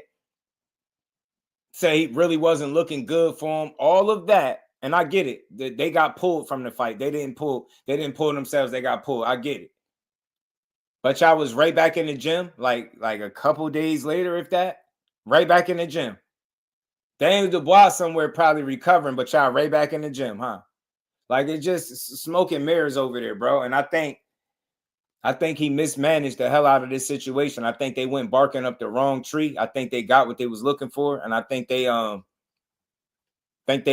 played with everybody all the way up until they couldn't play no more. Respect to him if he got sick, like that's unfortunate. But I'm gonna say this, and I'm gonna mean it. Like I said before, he really got sick. Why didn't you say he got sick for a real reason? The reason that you put out wasn't real. So although you want us to believe that him getting sick real bad is a real thing, you said somebody rubbed cream on him. Shakur's masseuse lady. You made up a whole person. He don't have a masseuse lady in Saudi. Like, this shit is nasty work. Then you came out and said it wasn't the cream. It wasn't Shakur and his team. Leave them out of it. It wasn't Snack and Victor Conte. Leave them out of it. After bringing all those people into it, you overplayed your hand. You barked up a tree. You forgot that you really got to stand on that shit that you be barking. And you wasn't, y'all wasn't willing to do it, respectfully. I don't believe y'all. Now you coming out here talking about how Golden Boy had a plan. But this is the same dude that put out a statement that said they about to be a free agent and was blaming everybody as to what happened. He blamed everybody, bro. Blaze, what it do, homie? He blamed everybody. So, look, man, I don't got nothing like crazy to say about the kid. It's just unfortunate that if he don't step out of the shadow and be his own man, like it's going to be hard for him to get to the level that he wants to get to. Now y'all in line for the WBA title. So y'all in line for the WBA title, but you was about to fight for the WBC title? The WBA title, who got that? Gervonta Davis. So y'all about to fight him, so y'all in line for that, huh? Man, this dude, his pops is Cap. Ain't that what the young kids say? Cap, his pops a damn lie. Man, I'm going to just call it. Y'all say Cap, I'm going to say he's a damn liar. They said they was about to be a free agent. How do you go from y'all about to be a free agent? That means y'all leaving Golden Boy after all of this happened to, we're in line for the WBA title. Golden Boy has a plan for us. Y'all just outed Golden Boy and basically said y'all was leaving. Nah, man. Nah, bruv. Pop's got to sit his ass in the corner, man. Pop's got to sit his ass in the corner. He messing up his career. Slowly but surely, bro. Slowly but surely. This is not going to be a good look. Watch who they fight when they come back. Watch who they fight. No disrespect to whoever it is that they fight, but watch what it be. He went from pump faking the Shakur fight to now you're in line for Tank's title again, and Golden Boy got a plan. You can't make this shit up. Judah Vision, my dog. What's good with it? Auntie Scoffield now be sounding like the chick messing with the mad pastor. He said getting divorced make me a quadrant. Cal, he wasn't being honest. All we was saying, let's just be honest. Let's be honest. He wasn't being honest. Since we being honest, let's be honest. Cause Shakur ain't no Tank. Who did Shakur fight? Cause my boy Floyd Scoffield is the best, hands down. And I kept telling y'all that. We want to fight with Tank. Yo, the dread in the mouth is crazy. The hair, the finger, yo, I'm never deleting that. I'm never Bro, he crazy for that, yo. He crazy, man. He took his time with that, man. Nah, but look, shout out to them. But I think realistically, though, all jokes aside, his son is a casualty of his bullshit. You know what I mean? I think he means well. I think he works extremely hard. I never believed he wanted to fight Shakur. He was on record admitting too much that how good of a fighter he was and that how that was his favorite fighter. And then it went from that to now you want me to believe you don't like him. Nothing happened, but you want me to believe now he's your enemy some kind of way. And it just, I wasn't believing what they were selling. That shit was all bull. Cuddy was good with it. So they played with everybody. They wasted our time. They got us in the mood for what we thought was going to be a young boy going in there to test the established champion in Shakur. Now, as a result, you'll never see that fight. I don't think you should ever fight him. The hell with them. You don't need it. You gave him his shot. They got all the attention and publicity that they could have wanted for any fight, and they went left and found a way not to fight. Listen, they got pulled, so something might have happened to him. I'm not going to say it didn't, but his reasoning that he put out makes me question everything because I'm just putting myself in his shoes as a father. If I got 2 sons, one of my sons gets sick, and I tell y'all, say I got to make a community post and I can't go live. When I tell y'all what's wrong, I'm not going to put a lie. I'm not going to attach a lie to something serious as the health of my kid. You understand what I'm saying? And something that's the hurt business where your health is at risk every time you get in the ring. You understand? So the minute he attached a bold-faced lie onto what he was trying to sell to us as a truth, I just couldn't believe it.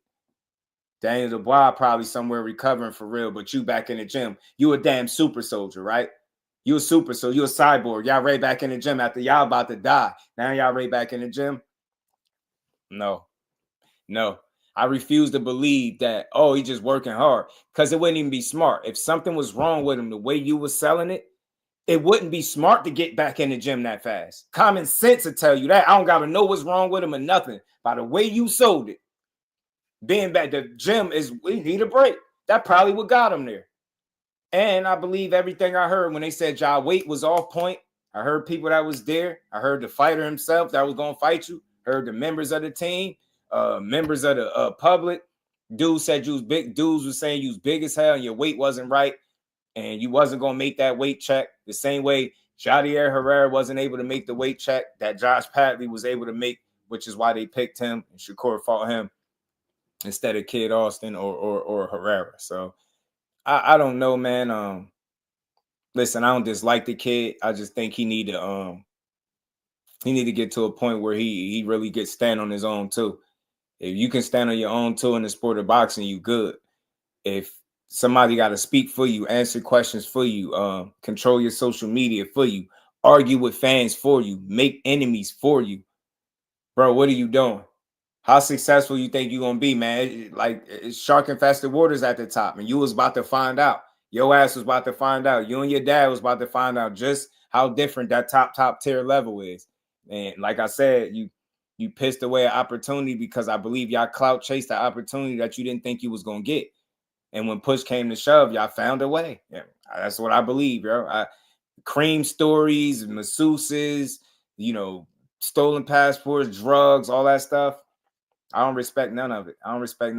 And then you had the nerve to say your son said his dad be trolling. I don't give a damn about no trolling. That's not trolling. Saying somebody poisons your kid ain't trolling. That's just straight telling a damn lie. You can't go from saying that to saying it's not what you just told us was the reason is no longer the reason. So again, shout out the kid. I hope he learned from this situation. I hope he start kind of taking more control over his career. I think it'll make a lot of sense if he did. Without it, he gonna push a lot of people away because, like, if people see that who they supporting is a guy that's like a truly like a kid and can't stand on his own too, it's just a turnoff for a sport fan. You know what I'm saying? So it was over the top promotion for 2 fighters who needed it.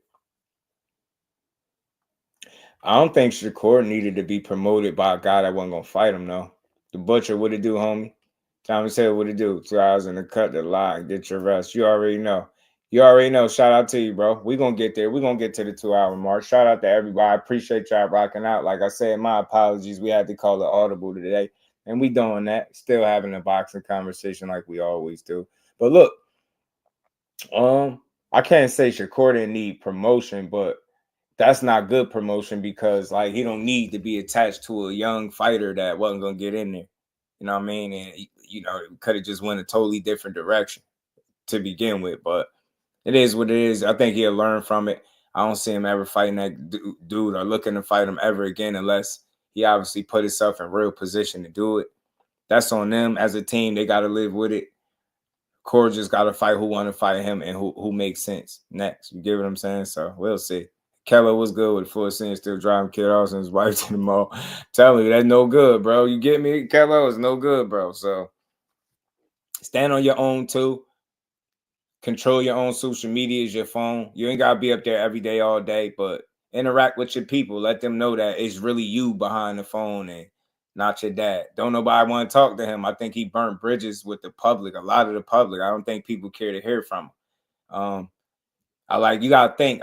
He blocks people on social media like that support you. So it's weird. Like that's never a good thing. So hopefully he get more control over the situation and that they'll never find themselves, where just with a bunch of, oh man, I don't even know what to call that. That promotion was weird. 140 has more fighters to fight. Yeah, he do. Yeah, he do, the Butcher. Yeah, he do. I hate to be that kind of father. Yeah, I would never do that at Kello. Like you can't be the superstar and you're not the talent. You might be the reason for the talent, but you're not the talent. Gotta let the talent shine, man. You can't be bigger than the talent. And that's what he do, too controlling. So, and that's what I probably was gonna be able to ask Rick Ross some of that today too about Kid Austin and his pops and what's the difference between working with him and the guy that he's working with now. Idea is to teach your children to be independent. That's a fact. That's a fact. It's a fact, bruv. That's a fact. I'm gonna be saying bruv for the rest of the week, y'all. So just pardon me. Pardon me. I've been playing all day. Now I'm really saying it. I've been playing too much, y'all. I'm playing too much. But yeah, I seen that post and I was like, yeah, man, whatever. Don't even waste your time. Now let's keep rolling, man. So I seen Teofimo Lopez. He been running his mouth and he won't shut up. Let's see what he had to say, man, about Shakur. He has some words. Yo, what you need to take over is that fucking grip strength. Because what you got going on there, you got a fucking grip strength of a 16-year-old boy. My goodness, you soft like Charmin. You soft like Charmin. Yo, Charmin got better grip than your ass. You got an average, your average strength is a 16-year-old boy in a grown man body. Somebody make this shit up. I can't make it up. This is crazy. What the you taking over? What are you taking over? You taking over bed sheets and pillows because you putting everybody to sleep. Can't even put Josh Padley down under 6. Bro, you trash. You garbage. Yo, you talking to yourself on Twitter because you ain't got no friends. Fuck you. Ain't gonna lie. Yo, T.O.B. Yo, T.O.B. asking for it. Yo, I'm telling you. All he do is talk crazy, bro. All he do. I can't lie, like, because I'm not an angry boxing fan. So even though he talking shit to a fighter that I think will move up, that's what I'll talk about tomorrow. I'll make sure we set it up. We gonna talk about that. Unpopular opinion. Yeah, he bad at cracking jokes. See, the grip strength joke is played. Jonathan 97, what's good with Floyd Senior's worse than Bill? Hell yeah. Hell yeah. Hell yeah. Hell yeah. He annoying, but it's funny at the same time. So look, he talking about grip strength and Shakur this, Shakur that. But this is the unpopular opinion. Shakur move right up right now to 140 and beat him right now. Right now, to me. I think he'll move up right now to 140 and beat him. I swear I do. I think he's smart enough. I think he's talented enough. I think he's disciplined enough to do it. I think he could take advantage of Teo being an up and down performer. I think we all know he'll make Teo have to earn it and go get him. And I know he'll outbox him. I don't care.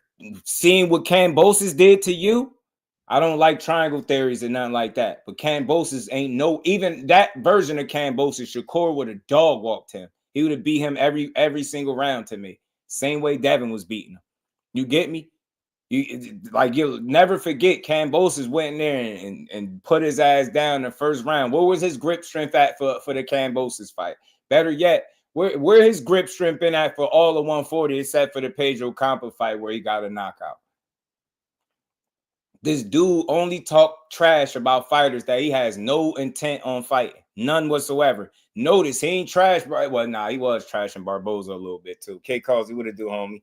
Hey, yo, the grip strength is wild, Cal. I don't even know how it became a thing in boxing, bro. I don't know how in the hell grip strength became a thing.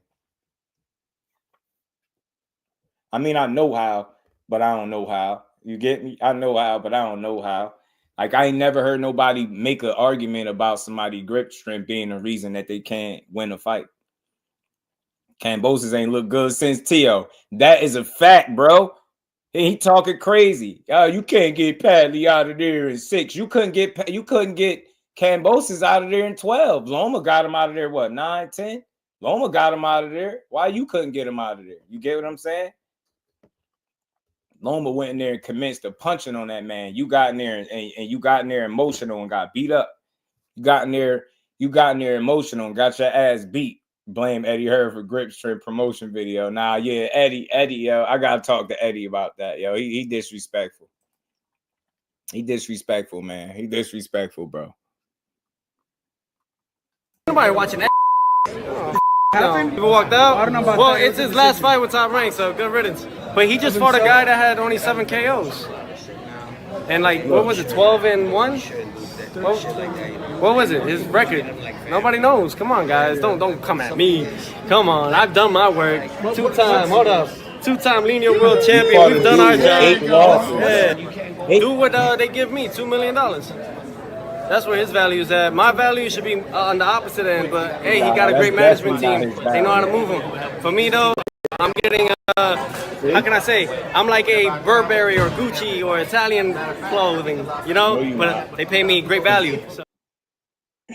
Yeah, they pay you great value. Where I'm from, great value is the cheaper brand. Yeah, you great value. You great value. You damn sure right. You great value for real. Lewis 4500. What's good with it? I played that to show you how long he been talking. He been talking about Shakur for some time now, but he don't never say he'll fight him. You get what I'm saying? I don't know if recently if he doubled back and said he'll fight him now, but he full of it. Shakur stylistically will be a headache for Teofimo. I doubt if we ever see them fight, and it ain't gonna have nothing to do with Jay Prince like Teo is trying to lie and tell us he is.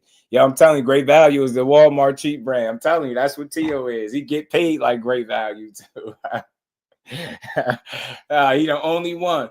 How you gonna tell somebody what their value is and then get in the interviews and complain and say how you never made more than $1 million? And then you got Shakur on the other hand, the guy you trying to make fun of him beating up, he beat every single round, dropped him 3 times, got him out of there.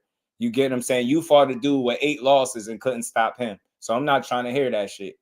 If you went 12 rounds with Steve Claggett, you get what I'm saying, didn't stop him, and you was cool, then I don't think not stopping an undefeated guy in 6 rounds is a damn a crime. You get what I'm saying? So I think Teo he's just searching, man. He'll say anything when the camera come on, but he won't back his words up. So he got a fight with Barboza coming up.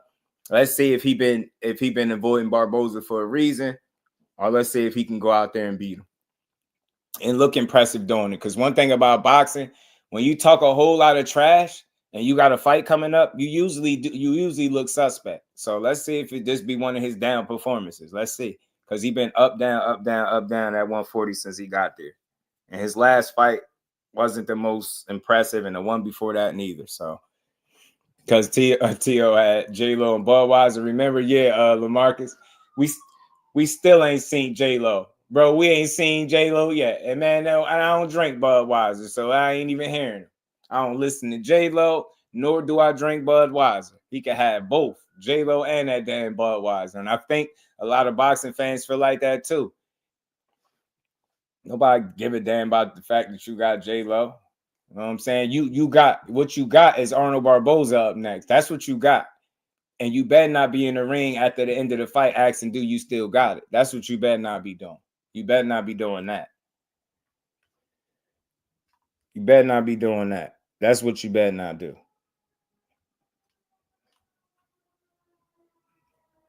Tio's a fool, a foolish man. Oh, I'm gonna start using them words from Top Boy. I heard Tio a waste man. Say yeah, proper waste man. Waste man. That's what they be saying in the show. Tio will win, but I want him to lose. Yeah, he might beat Barboza. I think he favored to win. I lean to him pulling it off. But if he ain't focused, I know it could go a different way for him. I know it. But I expect him to win. According to partner with Grip Strength Equipment Manufacturers, might as well make the situation make money. Oh, I'm telling you. I'm telling you. Hey, Cal, use that clip from the Grip Strength joint and then show him knocking somebody out after they complain about the Grip Strength. I'm telling you, you can make some money. You can make some money. You can make some money, man. But listen, when you as good as what Shakur been shown to be, bro, you're going to have people that just don't like it. And they're going to criticize it. And they're not going to think you as good as what everybody else think. And that's okay. That's all good. It's boxing. Yeah, it's boxing for you. It's boxing. Big shout out to Tiara Brown, too, man, for going out there getting that dub, man. Very impressive. Very impressive. I'm telling you, Cal, go make that money. I wonder, do they be thinking like that, bro? Maybe I'm telling you, because we be up here talking boxing like this, we be thinking about a little bit of everything. Till Duck, I got a video of him saying if I beat Kambosos, I'll lead the division and drop the belts. Yeah. Old school, what's good with it? They were supposed to come through and do an interview, but we might, we're trying to reschedule for tomorrow. So we might just do it tomorrow. My apologies, y'all, again. But we're going to rock out for a couple more minutes because we just had to call an audible like that. It happens. It's all good. Yeah, boy, it's all good. But Tio, man, look, Tio he confused. I think he fought a couple guys that tested him in a way that kind of recognized real. He's a good fighter. At the top of his game, he's very good. But he still know he's limited. And I think his styles that he'd rather stay away from. You get what I'm saying? I think Reef was good with, I think, the Shakurs, the Devin Haney's, the Richardson Hitchens, that style of fighter, even the Barbosas, right? But he fighting him. So now he got an opportunity to answer the call and see if he can actually beat that guy. But I think Hitchens can outbox him. I think Haney can outbox him. I think Shakur can outbox him. I think Tank can knock him out. That's what I think. Now, I think they all competitive fights, though, and he got a chance to win any of them, too. But I'm leaning towards them dudes stylistically beating him, man. Hope Richardson Hitchens doesn't fight Kambosos. I think he probably will, though. But if you look at it, Akello, like, I noticed something. With us, we just think of, like, we just think of like the names, right? We like Hitchens, you should fight Tio or Gary and all that is understood. But I think if you're building Hitchens, right, now you got him a title. Now you probably get him a title defense, right? And you're going to get him in there with somebody respectfully. It's going to be somebody that he's going to probably look good against and beat. You get me? And then I think you looked at Unify after that, right? Because I think Tio is tied up. Obviously, they was talking about them fighting. That's not going to happen. Julio not going to happen, right? Gary, and like it's certain guys just fought already. So certain fights that we want to see for him are off the table. And I think if you looking at, well, shit, damn, Kambosos fought after them. So I don't know, man. I don't know. But that's what I see. I don't see him trying to go right for a unification, how we be thinking in our minds. I think he'll look to get him like a title defense, successful title defense. I don't know if it'll be in New York or like a homecoming type thing. Build like that and then put him in a unification in a perfect world anyway. But I think they definitely going to look to get Hitchens a win. I think if you look at it from a business standpoint, I don't know where they'll fight at exactly, but Kambosos got fans. For real. I'm not about to say he got no crazy fan base, none of that, but he got a fan base, bro. Like, especially over there fighting in Australia where he's over there with his Sydney.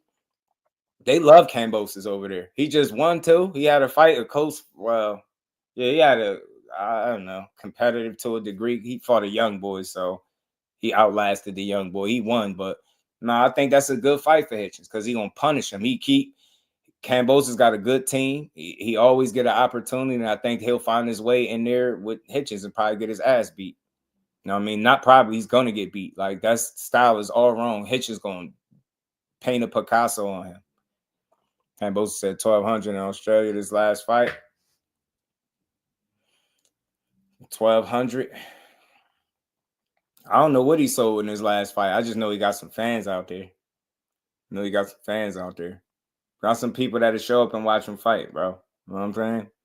So I don't know. I think it'll be a cool fight for Hitchens. I'm not against it if he can't get a unification, obviously, right? So Kambosa's been in there with the who's, right? He's still managing to hang amongst the sharks, but he not really no shark. He just in shark infested waters, damn near, you know, because he had 140 where it's not safe. Nah, I get it, but you look at it from a guy that's promoting Hitchens, Kello. Like you probably, it's a good name because he been in there with some people, right? It's a solid name on the resume. Even with his losses, he's still hanging in or around the division, the top of the division somewhere, right? Or the gatekeeper anyway. Getting good fight. Yeah, facts, Mike. Facts. So 1,200 tickets. Did he? I don't know. I had to look that up. That don't sound too hot, but he's able to get some people to come out there though. I mean, I don't know about ticket sales. I'm not gonna make it seem like he's some ticket seller, but you can get a crowd out there, man. Kambosa can get a crowd to show up and fight him. Yeah, that's what I'm saying. Kello, he's a good name to have on a resume, and if you building a young fighter, it's not the worst thing to fight him. To put your guy in there with him. He experienced, right? He got some names on his resume. He got some respect within the sport. He will get in there and scrap. It's just certain guys you know he's not gonna beat. And Devin Haney and the Richardson Hitchens, their style, even though their style is not exactly the same but similar, all wrong for him. And I want to see him eat his words because he think Devin Haney is way on the level that Hitchens is not. Oh no, he's nowhere near that level. Okay. When he go in there and beat you the same way, very similar, probably a little worse because you older and more losses, I don't want to hear shit. I want to see him get humbled. Like, you know what I mean? But if we can't get a unification, obviously, next best thing, fight Kambosa. Why not? Fight Jorge, man. Fight Jorge. Speaking of Jorge. A lot of people online are saying that Hitchens is kind of like Haney and he'll have that jab and that'll prove difficult for you. Yeah, look, they can say that, they're going to think that, but he's nowhere near Haney. I've been in there with Haney twice. Haney's got that different style. He ain't 1/10 of Devin Haney. I think people forget now because Devin, got beat by Ryan Garcia. I think they forget. It's two different guys. So, yeah, it's cool. He's going to be confident now, but I'm still going to talk my shit and handle my business. Saw Hitchens online on Twitter. He's talking a lot of shit online. Why do you think he wants to fight you so bad? He's talking shit now, so he'll still be asleep. We're looking for him now. We can't find. He's supposed to ring through. Where is he? Yeah, let's get him on FaceTime. Richardson, we were waiting for a phone call from you right now, from Kevin Rooney from Matchroom, and you haven't rung through. Mate, he ain't going to sit there. This young kid, strong. We had a good war here today. Hitchens ain't going to do that. He's going to run. But if Hitchens got balls, let's fight in the middle of the ring and let's see, who sits there and goes to war. I love a war, man.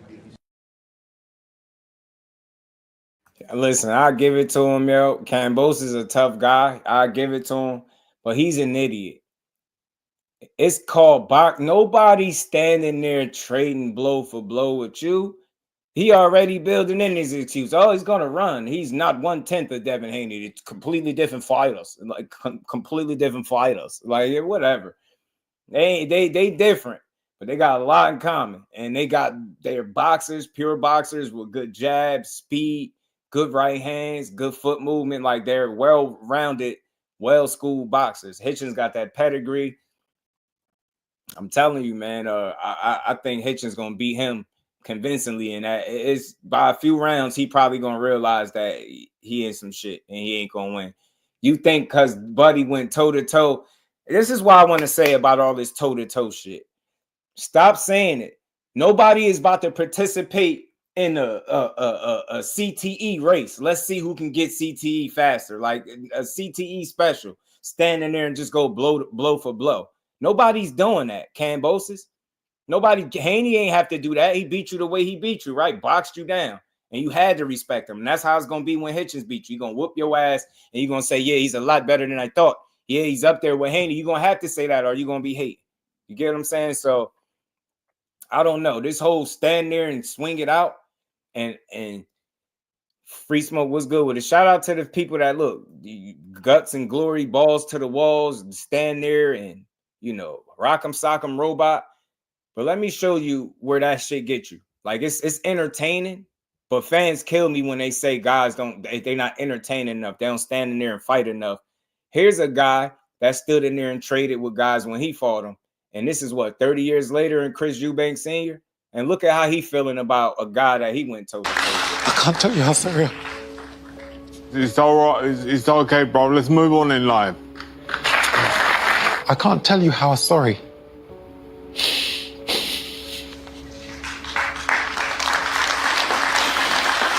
I can't tell you how sorry.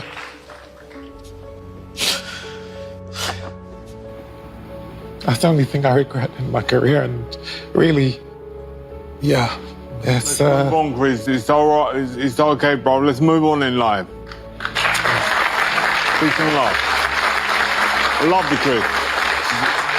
That's all in the past. Let's move on in life, Chris.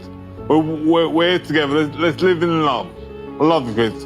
Let's move on. We are born warriors. We are real. God bless you, Chris. One love. God bless.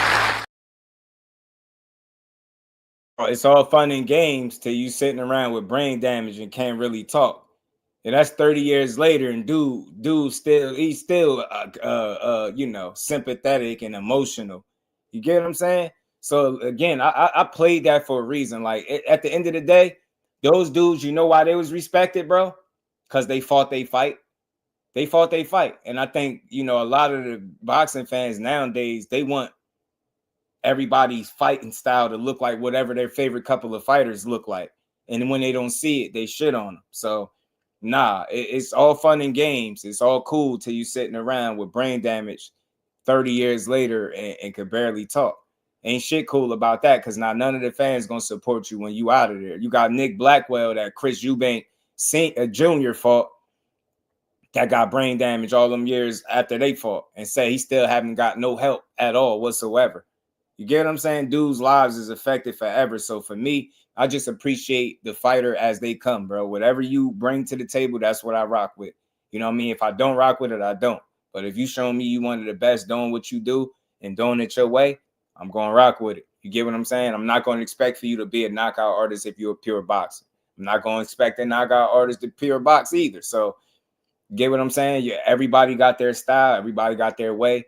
You got to fight your fight. You know what I'm saying? Fight your fight. And respect to them dudes. They fought they fight. That's why dude is, you know, he like, bro, look, it's all good, man. Let's live and, you know, let's love and leave that in the past. It's all good, bro. So he clearly accepted it. And he the one that got the worst of it. But he cool. He like, look, man, it's all good. Live your life, bro. So he said probably was on that stuff. Sign up for, I just sign up for my job. I work at plants sometimes, so the dangers come with it. Oh, working plants, yeah, facts. I love you, babe. Seeing your interviews, entertaining as hell. He a funny dude. He a character, bro. He a character, Mike Kirkland. He's a character. I like Chris Eubanks seeing your interviews too. He's a character, man. Funny dude. Damon, what it do? Them guys got to fight like that. They can't get out of the way. Like the Shakur, I'm about to say that too. Before we get out of here, some guys got to fight that way. They get hit, or they got to be more action, more offensive, because they can't get out of the way that good. Nobody is going in there getting hit to be entertaining. Don't ever be fooled by that. Even the ones that push that, that's because they obviously don't have the defensive capabilities of getting out of the way. So they kind of substitute that, you know what I mean, that deficiency with their offense. You've seen it with Jaime Munguez, and you see how that worked out for him in his last fight where he got knocked out by a dude with, 4 KOs? Get what I'm saying? So fight your fight. Moral of the story, fight your fight. And at the end of the day, they're going to have to respect it. And the real one's going to appreciate it. You know what I mean? Shout out to Chris Eubanks Sr. And I forgot dude name, man. I forgot his name, man. The dude that had the brain damage. I have to look back at his record. I forgot his name. If I see his name, I remember. I don't remember. My bad. I usually have that on hand. I do not have it. I do not have it. 2 Cents Boxing, shout out to you, Queen. How you feeling? But shout out to the fan, man. Appreciate y'all pulling up. Like I said, man, we're going to reschedule. We're going to try to get this thing done tomorrow. And just a short build. We had to call an audible in real time and still talk some boxing. And I think we had a good time, man. Good chop up, good build to get the week going. And, you know, we're going to be right back tomorrow, 4 p.m. to build on this boxing like we always do. This weekend was solid. Fundora moves on. He stops Cordell Booker. Cordell Booker gets all my respect for getting in there. He pretty much took Spence's fight. You get what I'm saying? And made it whatever he could. You get me? So Fundora just moves on. Dangerous ass dude. Let's see if a Xander Zayas or somebody like that gets in there with him. You got I would like to see Charles Conwell get in the mix too, man. Say, senior, always had a shout out to my uncle, man. He said, "Just did you hear it, Bill, on Coach Malachi?" Nah, we gonna I heard about it. So what we gonna do is we definitely gonna cover some more stuff tomorrow. That's probably gonna be one of them because I was gonna talk about him, but I kind of audible to an audible. But we gonna talk about it because Pritchard Cologne. That's what you talking about. Pritchard Cologne, Bleed. Pritchard Cologne. But we probably gonna cover that. That's funny, man. Bill been going in doing damage control, I guess. But Rampage Jackson went in on Devin Haney. And look, I kind of stand with Devin Haney real quick before we jump up out of here. Whenever I hear a fighter getting slandered just for doing like normal shit, like I get the lawsuit, but how long we gonna stay stuck on that? I think if Devin Haney would have got dropped and never got up, maybe people could have said he went out like a bitch. But getting up over and over and over and then find out dude had a little smidge of that Ostarine in the system, I respect him. You know what I'm saying? The lawsuit was Bill's idea. I look at it for what it is. He was pushing that campaign and that, you know, spearheading the lawsuit business. And I think it was a mistake. I think they could have left that behind the scenes, behind closed doors, and you could have kept working back to this point where you at now. Because now that you look at it, the lawsuit fell by the wayside. You got nothing but bad publicity and your stock taking a weird hit and you being held in a weird space where athletes, boxers, ex-boxers and MMA guys all coming out disrespecting the hell out the young man. And it's wild. It's nasty work. I stand with Devin Haney in terms of you're going to have to convince me that he's a bitch. And I need to see that in the ring. I don't give a damn about their personal business with no lawsuit. Yeah, that was weak. I can call it that. I ain't going to say, you know, oh, he's a bitch. Because at the end of the day, if it wasn't no Ostarine, they would have never been in court. I'm almost 100% sure that that's the case. And that's where they felt comfortable having the case because this dude affected us with some type of PEDs. It's just a bad look. But I think his dad was the one spearheading that. It wasn't him. And he was the one pushing it. And that shit just was a bad look. So at the end of the day, he in a position to win and win impressively. If he's able to do that, then he moves on to get that Ryan Garcia rematch. And if he beats him, he cooking with house money. Straight like that. That's up. Shout out to Forever G's. They want to wilder the box. They wanted to do the opposite of what, that's what they want you to do. 2 Cents. They want you to do, when you so good at doing what you do, they want you to, show us that you can do something else that you're not good at. We're tired of seeing that. You know what I'm saying? Take a couple punches and then get hit. Get brain damage. Get CTE. Like, you know what I mean? Rock'em sock'em robots. It's nasty work. Devin did like the fighter. He got up and kept trying facts. And the fact that he about to get back in there, Mike Kirkham, like I said, I think the lawsuit was more of a money grab or an attempt to money grab or get a bag out of it. And it went to shit. It was a terrible move, I think. Could have left that shit alone, but you know what I mean? We'll see how they're able to rebound from it. Fundora undisputed. Hey, I'll tell you this, 2 Cents. He got an opportunity. He got a real opportunity with his skill set, with how he's improving a bit, and just that talk, that length, and that reach, height, and reach is crazy. So he got opportunity. Why is the cops outside? I'm gonna find out. But much love to everybody. Appreciate everybody in the super chat, cash app, man. I appreciate y'all rocking out. And my apologies again, man. We're gonna try to sort that out tomorrow. We'll be back to build on some more boxing, y'all. So with that, man, y'all enjoy the rest of this rainy ass Monday. And we'll be back to kick it tomorrow, man. Much love to everybody. Peace to the fam.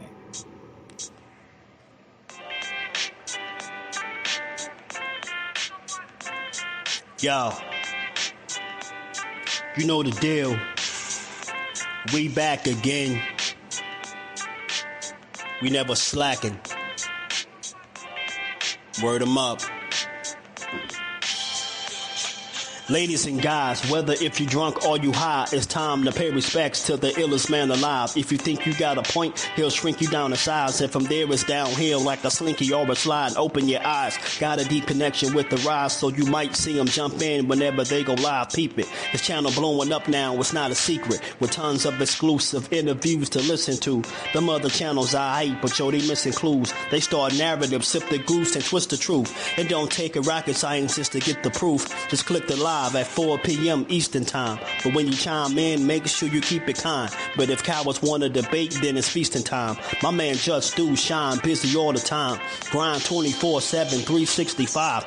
Videos he might have 365. My rhyme sick, they make you do a 365. You get a rich if you think you fit to survive. It's Just Do boxing, time to click the live. Ain't no beginners, if you soft, you ain't down to ride. I crush you, respect too, it's Just Do. He got the illest boxing show on the internet. The boy been a threat and he ain't even had dinner yet.